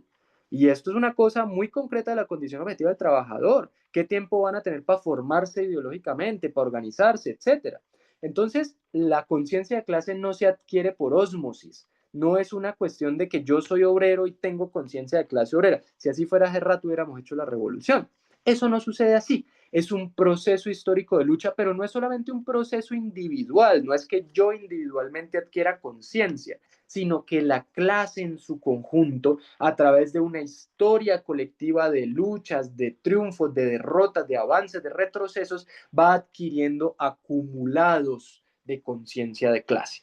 Por eso hay clases obreras en algunas sociedades del planeta en las cuales pues hay un avance fundamental en términos de la conciencia de clase, y hay clases obreras como la colombiana, en este caso, que ustedes si se fijan, pues la gran mayoría de trabajadores y trabajadoras está en función del empresario.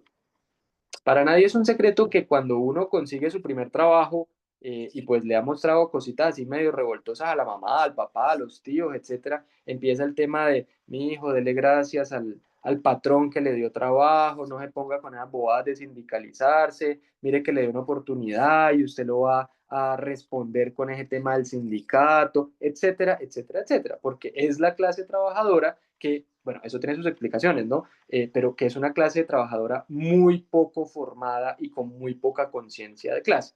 ¿Cuáles son sus explicaciones? Pues eso los podremos ver en otro momento, pero fundamentalmente, bueno, episodios prolongados de violencia antisindical, antiobrera y demás, bueno, todo el ejercicio también de contrición, pues al que ha sido sometido, pues por una de las clases dominantes más violentas y más retardatarias del continente, etcétera, etcétera, etcétera. Pero volviendo al tema de la conciencia de clase, eso se adquiere con un proceso histórico de lucha.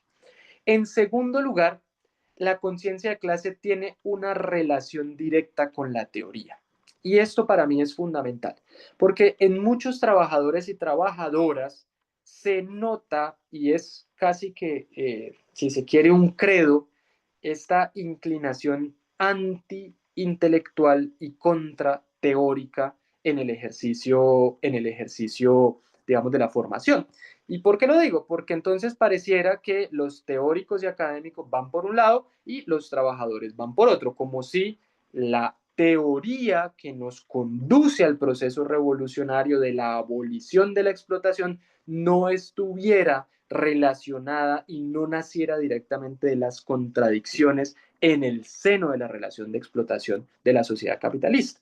Entonces lo que tenemos es que la teoría de la revolución, la teoría de la doctrina científica del socialismo, va a decir Marx, pues nace justamente con digamos, su contacto con la clase obrera, y por eso la clase obrera, si quiere tener conciencia de clase como tal, como colectivo, no puede descuidar la producción teórica, porque la teoría es, si se quiere, la bandera o la vela que guía el proceso de transformaciones.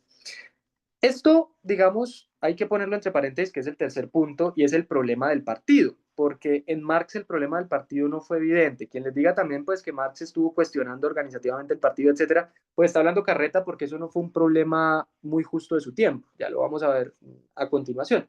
Pero básicamente lo que está diciendo Marx es que la clase obrera tiene un potencial revolucionario por sus propias condiciones objetivas de explotación, pero ese proletariado puro, incontaminado por la burguesía, constituido como clase, hoy, digamos, en pleno siglo XXI, pues no existe. ¿Y no existe por qué? Porque el proletariado está imbuido, está empapado de la conciencia de la burguesía. Es decir, la ideología dominante se ha vuelto ideología para la clase obrera.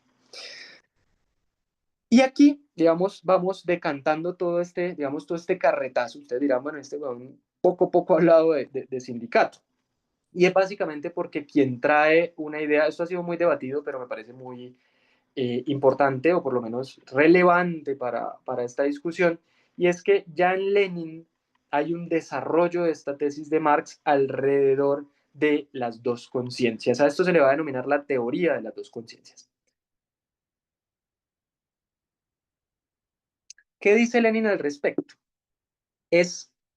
Bueno, en el proceso de formación de la conciencia de la clase obrera, pues hay dos tipos de conciencia, que son casi que dos etapas que hay que cursar en la conciencia de la clase obrera. La primera, que es lo que él va a llamar la conciencia trade unionista o sindical. ¿Por qué trade unionista, compañeros y compañeras? Porque en inglés los sindicatos se llaman unions, uniones, ¿sí? Asociaciones, colectivos y demás. Y pues el trade tiene que ver con el intercambio, etcétera. Bueno, la cosa fabril, la comercialización, los circuitos, pues, de las mercancías y demás. Entonces, cuando nosotros veamos la palabra trade union, que ya además en español, pues, está constituida como palabra trade unionista, trade unionismo, etcétera, pues estamos hablando de lo exclusivamente sindical.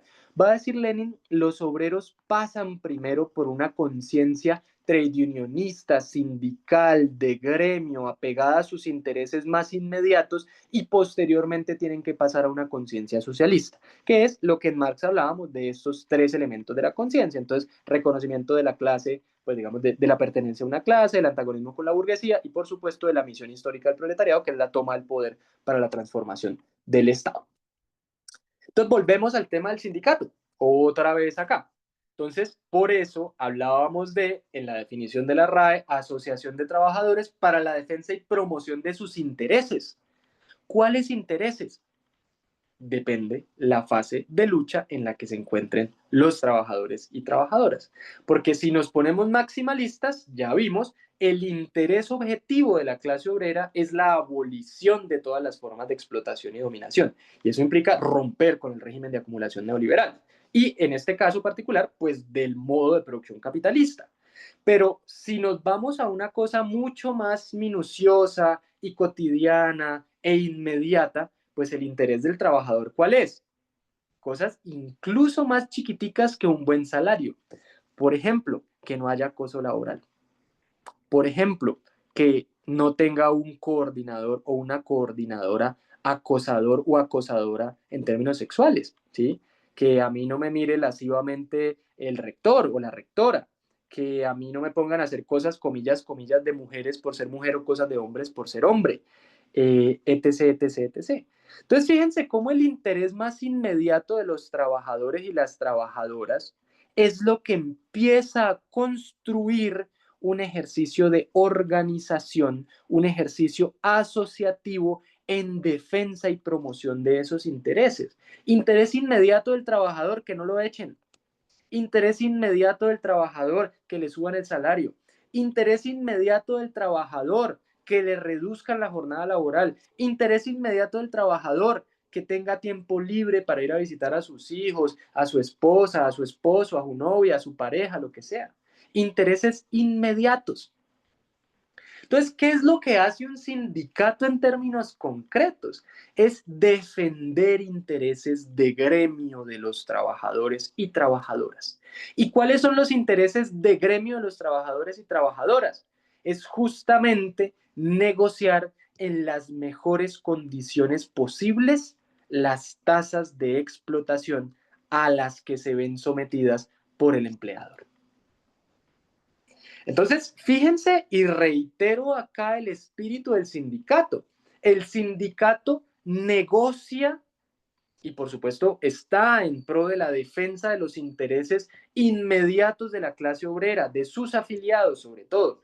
Pero fundamentalmente esos intereses se traducen en la negociación y la tensión constante de las tasas de explotación a las cuales se ven sometidas por el empleador.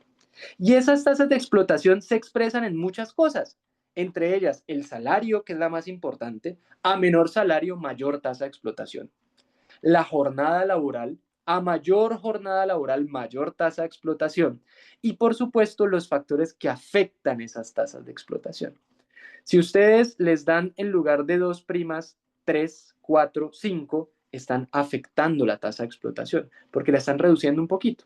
Si ustedes en lugar de trabajar 8 horas, trabajan 6, están afectando la tasa de explotación porque la están bajando un poquito. Pero si llega una reforma laboral, como la que intentó meter como reforma a la derecha, donde se deroguen todas estas beneficios o estas posibilidades jurídicas que tiene la clase obrera en la defensa de sus intereses, pues estaríamos expuestos justamente a la ampliación de las tasas de explotación. Entonces, en últimas, y fíjense, aquí vuelvo al tema de las palabras del Banco de la República, porque dice asociación u agrupación, ¿sí? Asociación u agrupación formada para la defensa, ojo con esto, de los intereses económicos y laborales.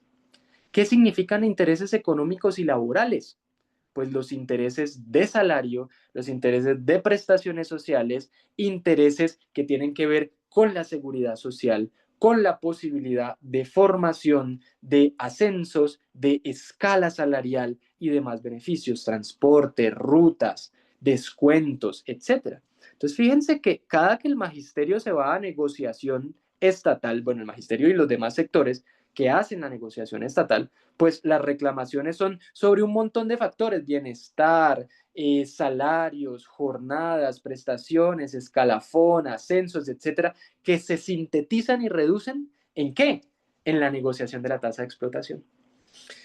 Pero fíjense que en esta definición, y por eso lo resalté, del Banco de la República, nos dice que es la defensa de los intereses económicos y laborales de un grupo de trabajadores asalariados. Y empecemos a problematizar eso. Nosotros en Colombia tenemos una estructura económico-productiva que habla del 51% de informalidad laboral. Que a mí no me gusta mucho la idea de informalidad porque no permite ver un montón de matices de esta estructura social de relaciones de producción, pero si tenemos un 51% de informalidad, quiere decir que 1 a 1, ¿sí? Es decir, tenemos por cada trabajador formal un trabajador informal. Y en esos trabajos formales lo que tenemos es que solamente 1 de cada 24 trabajadores formales tiene contrato a término indefinido, con posibilidades, por supuesto, de sindicalización. Es decir, que la herramienta clásica, tradicional, si se quiere, incluso conservadora, para que lo entendamos de mejor manera, del sindicato, hoy solamente podría cobijar por ley a 1 de cada 24 trabajadores y trabajadoras que tienen condiciones de trabajo estable, indefinido, que tiene una relación contractual directa con su empleado, perdón, con su empleador, etcétera, etcétera, etcétera. Pero, y solamente para la reflexión y que lo dejemos, yo sé que no es el caso, pero, por ejemplo, los prestadores de servicios no son trabajadores o trabajadoras. Yo duré casi 10 años trabajando de prestador de servicios antes de llegar a algún empleo que me permitiera alguna cosa, ¿sí? Y pues, por supuesto, un empleo fijo, por más que sea precario y lo que sea, y esto no es una oda a la precariedad, pero un empleo fijo te permite, ¿qué? Planear, no sé, meterse en un préstamo para una vivienda, para un carrito, para una especialización, para una maestría, alguna cosa. Un contrato de prestación de servicios te lo renuevan cada 3 meses, es decir, con 3 meses de parón cada año, pues no te permite absolutamente nada. Entonces, la pregunta es, o bueno, más bien hacernos 2 preguntas. ¿El sindicato debería solamente cobijar a los trabajadores asalariados? Porque, por ejemplo, tenemos en la informalidad a la señora que vende arepas, al señor que limpia vidrios, a los señores que van con su carrito de Bonais, de Vive 100, de todo el cuento, que son trabajadores y trabajadoras, con jornadas muchísimo más largas incluso que los trabajadores formales, con tasas de explotación mucho más amplias, pero no se pueden sindicalizar. Primera pregunta. Y segunda pregunta, ¿es suficiente en términos generales con que el sindicalismo se dedique a defender intereses económicos y laborales inmediatos? Yo no voy a responder a esa pregunta, la dejo, digamos, en el aire también para que podamos hacer esa reflexión. Y voy acelerando porque ya pues, se me va acabando el tiempo. No, básicamente una brevísima historia del sindicato, volvemos a la reflexión del sindicato y terminamos. Pues en términos generales esto tiene una explicación histórica, es la revolución industrial la que crea estos ejércitos pues industriales como se han denominado, que es la clase obrera moderna como la conocemos, ¿no? Esta clase obrera, digamos, en términos sí, contemporáneos como la conocemos, pues es fundamentalmente producto del desarrollo de las relaciones capitalistas de producción y en ese sentido del capitalismo fabril, que es un tipo particular de capitalismo. Ya el capitalismo venía desarrollándose siglos atrás, bueno, en todo el tema del comercio del Mediterráneo, etcétera, etcétera, etcétera, pero el capitalismo en tanto que tal y las revoluciones burguesas como la revolución inglesa del siglo XVII primero, la revolución francesa del siglo XVIII, 1789, y por supuesto las revoluciones de independencia de América Latina, etcétera, etcétera, etcétera. Vemos, digamos, en los años 30 del siglo XIX las primeras expresiones de organización de los trabajadores y las trabajadoras, y en eso yo quiero ser muy enfático con el papel de las mujeres, porque esto se olvida mucho. Y es que pues nosotros nos creamos con los grandes próceres pues, de las organizaciones internacionales de obreros, ¿no? Entonces, que Marx, que Engels, pues por decir los marxistas, que Bakunin, que Proudhon, por hablar de los anarquistas, bueno, en fin, y nunca hablamos de mujeres. Pero si ustedes se fijan, la idea de una organización de los trabajadores tienen mucho que ver con unas figuras femeninas muy importantes. Olimpia de Gauche en los albores pues, de la Revolución Francesa, que ganó su guillotinazo por pedir derechos para las mujeres, una cosa tan sencilla como decir que las mujeres también tienen derechos, pues le mocharon la cabeza, y fueron los mismos revolucionarios franceses, ¿no? Las contradicciones de los procesos revolucionarios. En segundo lugar hablamos, por ejemplo, de Flora Tristán. Flora Tristán es la primera persona que habla de la doble explotación de la mujer, cuando menciona que en la sociedad capitalista la mujer es, bueno, no lo dice con la sociedad capitalista, pero dice en la actualidad, pues la mujer es la obrera del proletario. Entonces Marx toma esa idea central de la doble explotación de la mujer para hablar de la condición del cuidado, de la reproducción social y demás. Por eso a mí no me gusta mucho cuando Federici dice es que Marx nunca habló de la mujer, pues parece que la que no leyó a Marx fue Federici. Pues otra discusión, mujer importantísima, Flora Tristán, Louise Michel, por ejemplo, en el marco de la Comuna de París. Es decir, fueron precursoras importantísimas de la idea de la organización de los trabajadores y las trabajadoras. En ese mismo sentido tenemos quizá lo más importante de todo esto, que es la AIT, la Asociación Internacional de los Trabajadores, mejor conocida como Primera Internacional, de donde sale, por supuesto, este himno que siempre cantamos cuando nos tiramos a las reuniones sindicales, a la reunión de junta, a las asambleas, etcétera, pues que es el himno de la Internacional. Entonces, arriba los pobres del mundo, de pie los esclavos sin pan, etcétera, etcétera, etcétera, nace de ahí, del señor Poitiers, que fue el compositor. La Comuna de París, que fue el primer intento de construcción socialista pues, de un gobierno popular, etcétera, que fue pues 3 meses de experiencia también de gobierno obrero. La Segunda Internacional de 1886, básicamente pues Marx ya se había muerto, ahí el comandante de la Segunda Internacional ideológico fue Engels, detrás venían Bernstein, Kautsky, etcétera, y bueno, eso degeneró como ya sabemos. Y una cosa muy importante, quizá la más importante de todas, que es la Revolución Rusa de 1917, la Revolución de Octubre, que marca justamente la respuesta de las economías capitalistas a todo lo que tiene que ver con el proceso de Desarrollo Socialista en la después URSS de 1922, pero en 1919, por supuesto asustadas las sociedades capitalistas, fundan la Organización Internacional del Trabajo, la OIT, bajo la idea del gobierno tripartito, es decir, recoger las recomendaciones y posturas y opiniones tanto de los gobiernos como las empresas como los trabajadores para crear una normatividad laboral,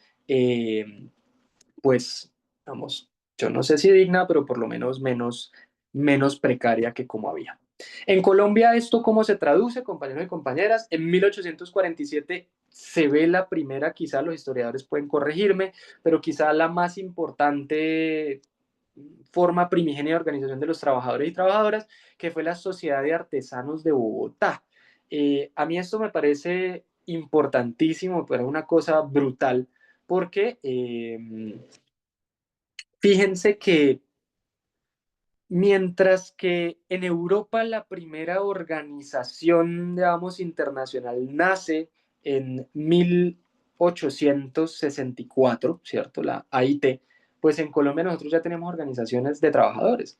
Es un mito, pues, entonces, que la organización de los trabajadores dependiera de modelos importados. Es decir, aquí ya había procesos de organización de trabajadores, de gente explotada, que derivó en 1854, perdón, 10 años antes de la AIT, de la rebelión de los artesanos, que fue el breve periodo, nuestra propia experiencia de gobierno popular obrero de José María Melo y demás. En el siglo XX pues tenemos un desarrollo temprano del capitalismo y por eso, digamos, hasta 1930, que coincide con la Constitución del 86, la Constitución de Núñez, pues lo que se denominó el sindicalismo heroico, porque eran unas formas de organización muy importantes de la clase trabajadora, pero que no solamente no estaban reconocidas por la ley, sino que la ley obligaba al Estado y a los gobiernos de turno a perseguir, a estigmatizar, a desbaratar cualquier intento de proceso de organización sindical. En los años 30, digamos, esta capa reformista, si se quiere, de la burguesía nacional, alrededor de figuras como Enrique Olaya Herrera primero, luego Alfonso López Pumarejo, que en el caso de lo agrario pues ha venido cobrando, digamos, una relevancia importante, pero la gente ha descuidado todo lo que tuvo que ver con la legislación pro sindicatos.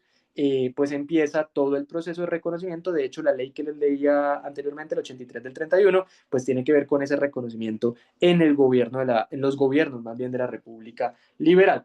En el 28 tenemos la masacre de las bananeras, no hay que profundizar en eso, creo que todos y todas lo conocemos, y en el 35 se crea la CST, que era la Confederación Sindical de Trabajadores, y pasa a ser la CTC, que es, digamos, el ejercicio originario de la posterior CSTC, que es a su vez el origen de la CUT, de la actual Central Unitaria de Trabajadores, donde las comunistas, pues han tenido una presencia bastante importante y demás.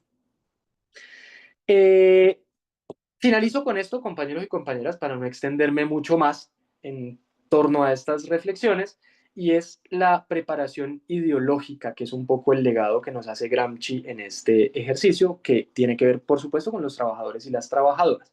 Va a decir Gramsci, mire, en las contradicciones que tiene la clase obrera con la burguesía y con el sistema capitalista de producción, pues se empiezan a dar una serie de momentos o una serie de etapas, si se quiere, de la disputa del proletariado contra el capitalismo. Y estas etapas, va a decir Gramsci, son fundamentalmente tres, digamos, dimensiones, más que etapas, dimensiones. La dimensión económica, la dimensión política y la dimensión ideológica o teórica. Y aquí es donde a nosotros nos interesa mucho esto. Porque va a decir Gramsci, mire, ahora, de nuevo, no son etapas, entonces no es que de lo económico pasemos a lo político y de ahí a lo teórico, sino son dimensiones de un mismo proceso que se van dando al mismo tiempo. Entonces, ¿qué es lo que pasa? Dice Gramsci, el primer momento de la dimensión económica es la resistencia, que es una fase sindical. Y volvemos al problema del sindicato. La esencia del sindicalismo es disputar las tasas de explotación, es decir, no dejarnos explotar tanto. Si se quiere que nosotros no tengamos que entregar tasas de plusvalor tan elevadas al empresario. ¿Y eso cómo lo hacemos? En una fase de defensa. ¿De defensa por qué? ¿O de resistencia por qué? Porque básicamente el sindicato se dedica fundamentalmente a resistir a las andanadas de la patronal. porque por esencia y por concepción originaria, el sindicato no tiene posibilidades para reformar y transformar las condiciones objetivas de las relaciones sociales de producción capitalista. Al contrario, lo que le toca es resistir al afán permanente y cada vez más desmesurado del empresario por tener tasas de ganancia más elevadas. Pero en ese sentido llega un momento donde, por ejemplo, los profesores de sociales y de ciencias, comillas, duras, entonces biología, química, etcétera, se dan cuenta que a pesar de que los unos sean de sociales y los otros de ciencias duras, pues trabajan las mismas horas, les pagan más o menos lo mismo, tienen las mismas condiciones de explotación, etcétera, y empiezan a darse cuenta que son todos y todas una misma clase social. Y en tanto que tal, empiezan a notar las limitaciones de la disputa por las tasas de explotación, porque entienden que el sindicato es necesario, pero insuficiente para romper con el esquema de explotación en la sociedad en la cual vivimos. Y por lo tanto empieza un proceso de ofensiva que es la lucha por el control de la producción.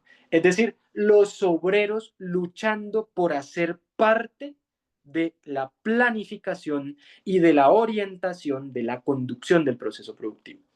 Pero eso no puede pasar exclusivamente en una fábrica o en un colegio en este caso. Eso tiene que empezar a pasar en todas las ramas de la producción para empezar un proceso de control de la producción. Y eso implica pasar un ejercicio de socialización de la producción, es decir, que los obreros puedan controlar de manera constante la producción de toda una economía nacional, internacional, etc. Pero si ustedes se fijan con esto, pues el paso de la resistencia a la ofensiva, a la eliminación, no puede darse sin la forma o sin la posibilidad de que los obreros se involucren en la disputa política, en la dimensión política. Porque el sindicato se restringe a temas económicos, o bueno, en su naturaleza se restringe. Eso no quiere decir que no haya sindicalistas politizados, con conciencia de clase, militantes de partidos revolucionarios, etc. Pero en términos generales, los obreros tienen que trascender la política de gremio, la política, o tenemos que trascender la política trade unionista para pasar a un ejercicio primero de contención, va a llamar Gramsci. ¿Por qué? Porque es mantener las condiciones más favorables para la clase obrera. Por ejemplo, una reforma laboral. Una reforma laboral no es el socialismo. Esta reforma laboral se quedó corta en materias de asociación sindical, se quedó corta en lo que tiene que ver con trabajo agrario, con reconocimiento también del trabajo de las mujeres, etcétera. Pero pues es una reforma que permite recuperar algunos de los elementos perdidos de las reformas anteriores que denostaron las condiciones de vida del trabajador y la trabajadora. Entonces, fíjense ustedes cómo en este ejercicio mantener condiciones favorables para la clase obrera implica involucrarse en la política. Implica que la clase trabajadora no solamente esté pendiente de sus intereses más inmediatos, salario, prestaciones, etcétera, sino que entienda que esos intereses inmediatos están condicionados por la estructura de relaciones políticas, es decir, por las correlaciones de fuerza, por las correlaciones de poder en la política nacional. No hay forma de mantener condiciones favorables para la clase obrera, de resistir a la andanada del capital, sin involucrarnos en la disputa por la conducción del poder político. Y eso implica la toma de conciencia de la necesidad de la conquista del poder, es decir, conducir el aparato del Estado al proceso revolucionario. Y posteriormente, por supuesto, establecer un término que a la gente no le gusta mucho, porque es la dictadura del proletariado, que no es otra cosa que la forma más democrática de organización política posible. ¿Por qué? Porque quienes eligen, quienes deciden, quienes planifican, quienes concertan y consensúan son los trabajadores y las trabajadoras. Entonces, fíjense, paso a la última, al tema de lo ideológico, porque Gramsci, y con esto finalizo, va a decir, ¿qué necesitamos? ¿Qué es lo necesario para que el trabajador pase de una fase de conciencia exclusivamente sindical, gremial, trade unionista, limitada a sus intereses más inmediatos, lo que llamamos nosotros a estar pendiente de la cuchara, a una conciencia de clase sobre la necesidad de tomar las riendas de la conducción del Estado? Es particularmente la preparación ideológica, que solamente se va a dar en términos de la construcción de un partido revolucionario, porque representa exigencias y luchas generales de la clase trabajadora. y porque esas condiciones materiales por las cuales lucha la clase trabajadora no van a cambiar en tanto que no haya una toma abrupta del poder, y por supuesto sus formas de pensar no van a cambiar hasta tanto no se transformen sus condiciones materiales de existencia. Entonces, sintetizando todo esto, la pregunta inicial era, ¿qué es un sindicato y qué hace un sindicato? Pues un sindicato es una organización gremial de los trabajadores y trabajadoras en defensa de sus intereses económicos más inmediatos. ¿Qué debería hacer un sindicato? Resistir, por supuesto, construir condiciones favorables, pero especialmente, y aquí es donde el marxismo nos lega, digamos, toda la posibilidad de avance, es trascender la conciencia inmediata de gremio del trabajador a una conciencia política revolucionaria. Y eso solamente se va a hacer involucrando al sindicato en funciones políticas de organización partidaria, o por lo menos así lo entendemos nosotros.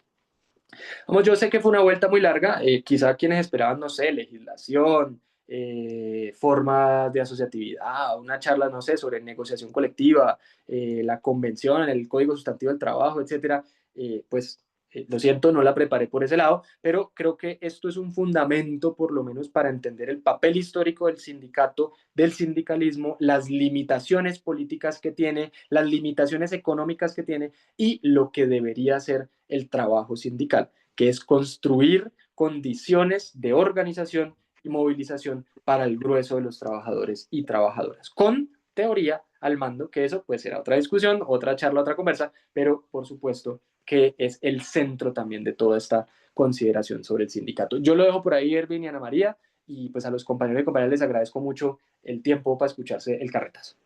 No, pues yo creo que esta es una buena oportunidad para abordar cosas que son mucho más profundas con respecto a la organización sindical, ¿sí?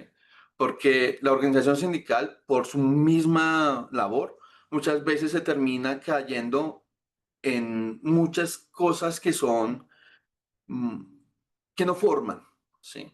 Como usted lo había dicho, entonces resolver las cosas inmediatas. Y hay veces intentamos resolver tantas cosas inmediatas que no discutimos para dónde vamos, ni qué queremos, ni qué esperamos conseguir. Pero quería hacer un aporte, una discusión, o como quiera, un comentario final.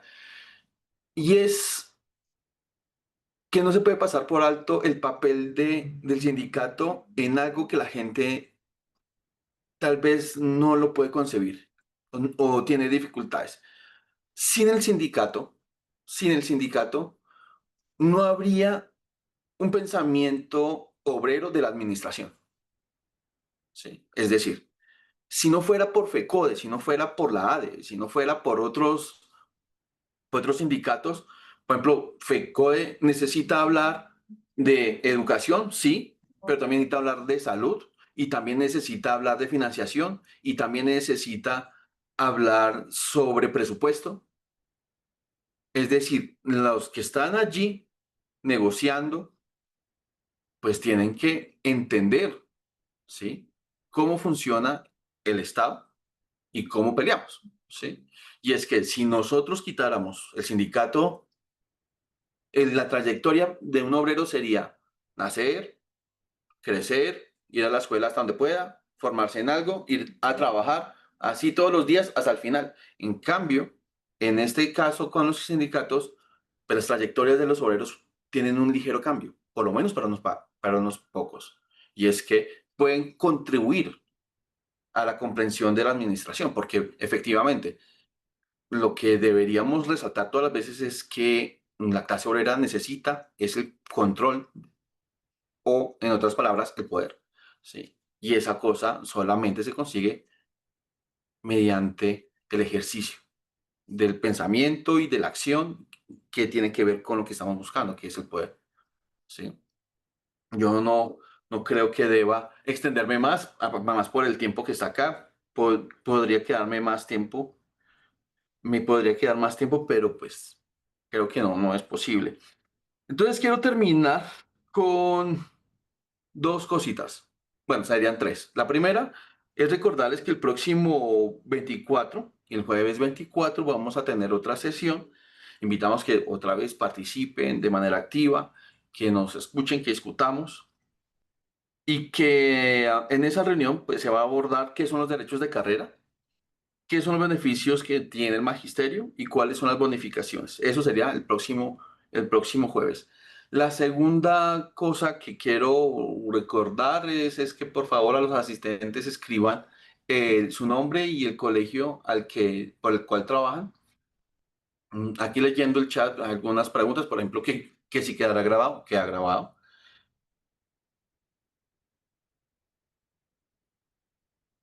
Entonces, acá Karen hace un aporte, dice que es fundamental profundizar sobre el rol de los y las trabajadores de OPS a los cuales le mochilan sus derechos sobre pretexto de estar regulados por el ordenamiento civil.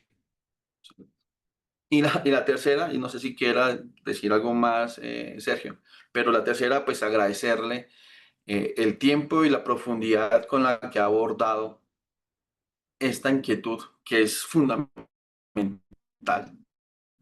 que es saber qué es el sindicalismo y para qué sirve.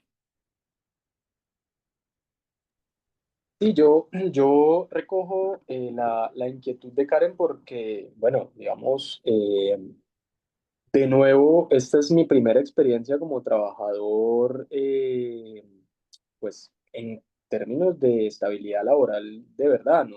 Contrato a término indefinido, prestaciones de ley, que además a uno eso le parece pues como si fuera el privilegio más absoluto, la sorpresa, agradecido porque me pagan una prima al año. Y bueno, entonces te cuento cuando son derechos pues mínimos adquiridos por siglos de lucha de las clases trabajadoras, ¿no? Y que no afectan en manera pues tampoco sustancial la acumulación de ganancias pues de los empresarios, es una vaina mínima. Y lo digo ¿por qué? Porque antes de eso, casi 10 años de trabajador de OPS, de orden de prestación de servicios, que básicamente por las limitaciones legales pues no tenemos ninguna posibilidad de organización sindical en estricto sensu, ¿no? Es decir, pues uno no se puede asociar a un sindicato toda vez que no hay una relación laboral, es una relación civil. Eso en términos de la leguleyad. Ahora, yo creo que los cambios en el mundo del trabajo sí exigen que las organizaciones de trabajadores se transformen y de trabajadoras se transformen y particularmente que haya formas asociativas y organizativas que excedan o que se involucren directamente al trabajo sindical. Porque fíjense, nosotros hemos tenido una discusión todo este tiempo y es el sindicato a quién defiende, a los sindicalistas o a los trabajadores. ¿Mm? Eso me parece una pregunta central, porque hay muchos sindicatos que dicen, no, nosotros defendemos al sindicato, es decir, a los trabajadores del sindicato, y de resto, pues eso incluso es una táctica de afiliación sindical, pues si quiere los beneficios del sindicato, pues afilies al sindicato, ¿no?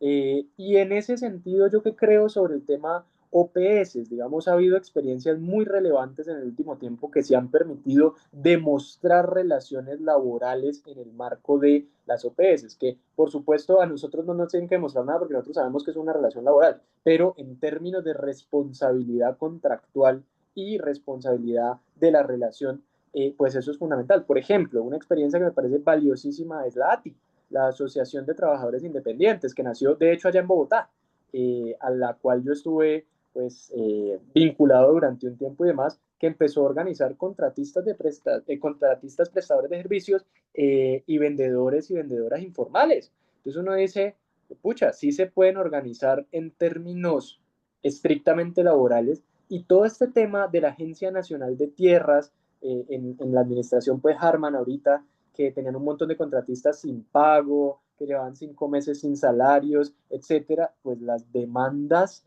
que se hicieron para desmadejar ese nudo en el cual se encontraba, los hizo la ATI, ¿sí? Que es una organización de trabajadores independientes. Es decir, sí hay formas organizativas posibles ante la ley. Ahora, ¿qué es lo que tendría que pasar en ese sentido? Pues que la orden de prestación de servicios deje de existir como forma de relación laboral y que se pase a los contratos laborales, sea a término definido o a término indefinido. Pero eso qué exige una reforma laboral.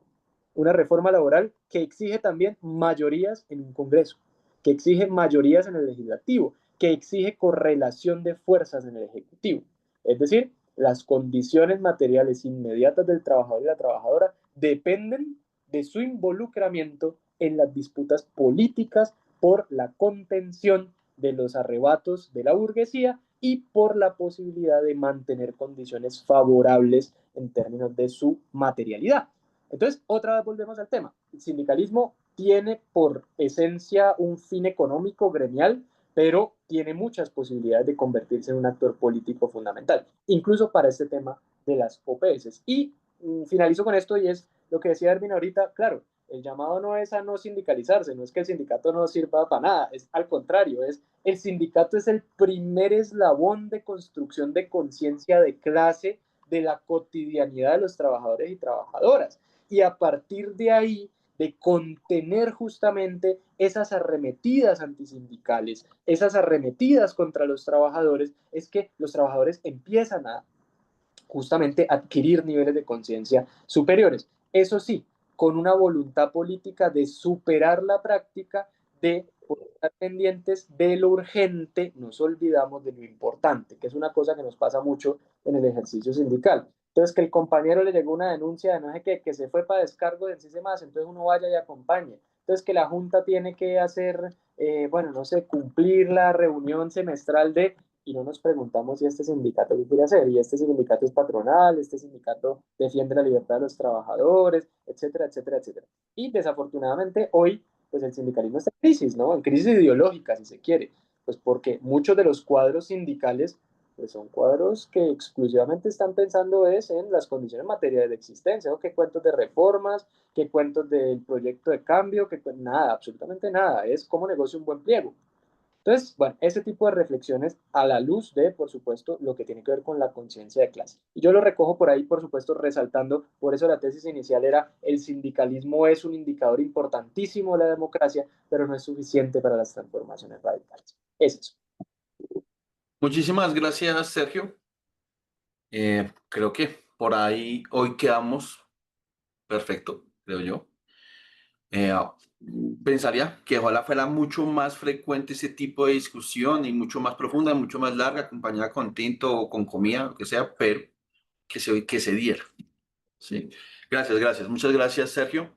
Pues no, pues me despido de usted y de todos los que nos acompañan en esta reunión. Súper, Buenas no, noches, muchas gracias. compañeras, por la atención. Gracias. Feliz noche.